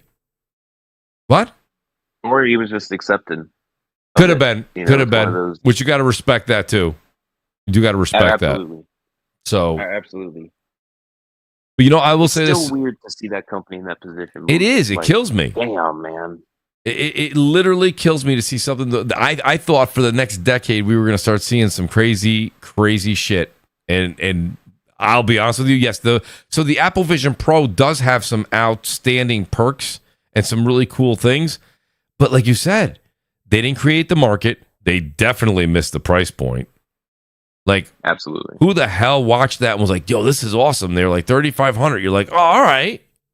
What? Nobody said that. Like, $3,500? $3,500 is for something that you have to wear. One, that you can see how ridiculous you look. Yeah. They expect you to have a battery pack on a belt and you're in Starbucks with this fucking thing on your head. Like, come on. Listen. What are we doing, folks? Listen. So you got the Apple Vision Pro looks like you're going skiing. You can't do that while you're walking through the mall or at a Starbucks or at a McDonald's. You look ridiculous. The other part that's too far on the other side, though, Sumo, is, and I'll give them credit because they're trying to go for the sleek look with the Ray-Bans, but Meta, what they're giving is too little. Like, I don't want to go pay the $300 for the Ray-Bans just to see a text in my right eye. Like that, I miss Google Glass. Yeah, I thought that would have been something. But privacy concerns out the roof, man. Oh, no kidding. Well, that's Google Glass shit told you everything. Well, not just that, but I will tell you this much: that your privacy stuff that we all like. There's people walking around with those Meta sunglasses right now, those Meta glasses, and they can just be. Well, I mean, listen, people are always recording anyway, but they can just be recording you while you're at a ball game. Crazy. It's crazy, like right now. So you want to talk about like the stuff that we used to be worried about when we were younger, and they're like, "Oh my god, I think the Kinect might listen to me." That's the least of your problems. Nobody gives a shit about the Kinect. No, but nobody. But at the time, they did. Right. It was one of those things where it was like you had horror movies using the shit, showing you the dot map that it did. Yes. And then it gets to this point where it becomes comedic, and we laugh at it like I just did. But we have a new iteration of the shit. These fucking glasses. Yeah. Some camera that's getting paid off of what we do. That's exactly it. That's what I worry about. You've been like, I need new dishes for the kitchen, whatever. All of a sudden you pick up your phone, you open something up and there's dishes. You're like, what? Like, it's definitely, where did this come from? Where did that come from? But we were also concerned in 2013 about the Kinect, like watching us and hearing us. Now we have little Google Home pucks every 15 feet in the house. Right? Siri with home pods and shit. Home pods, yeah. Microsoft got wrecked for DRM with Xbox One. Yep. Only to have a series console that has DRM that everybody embraces.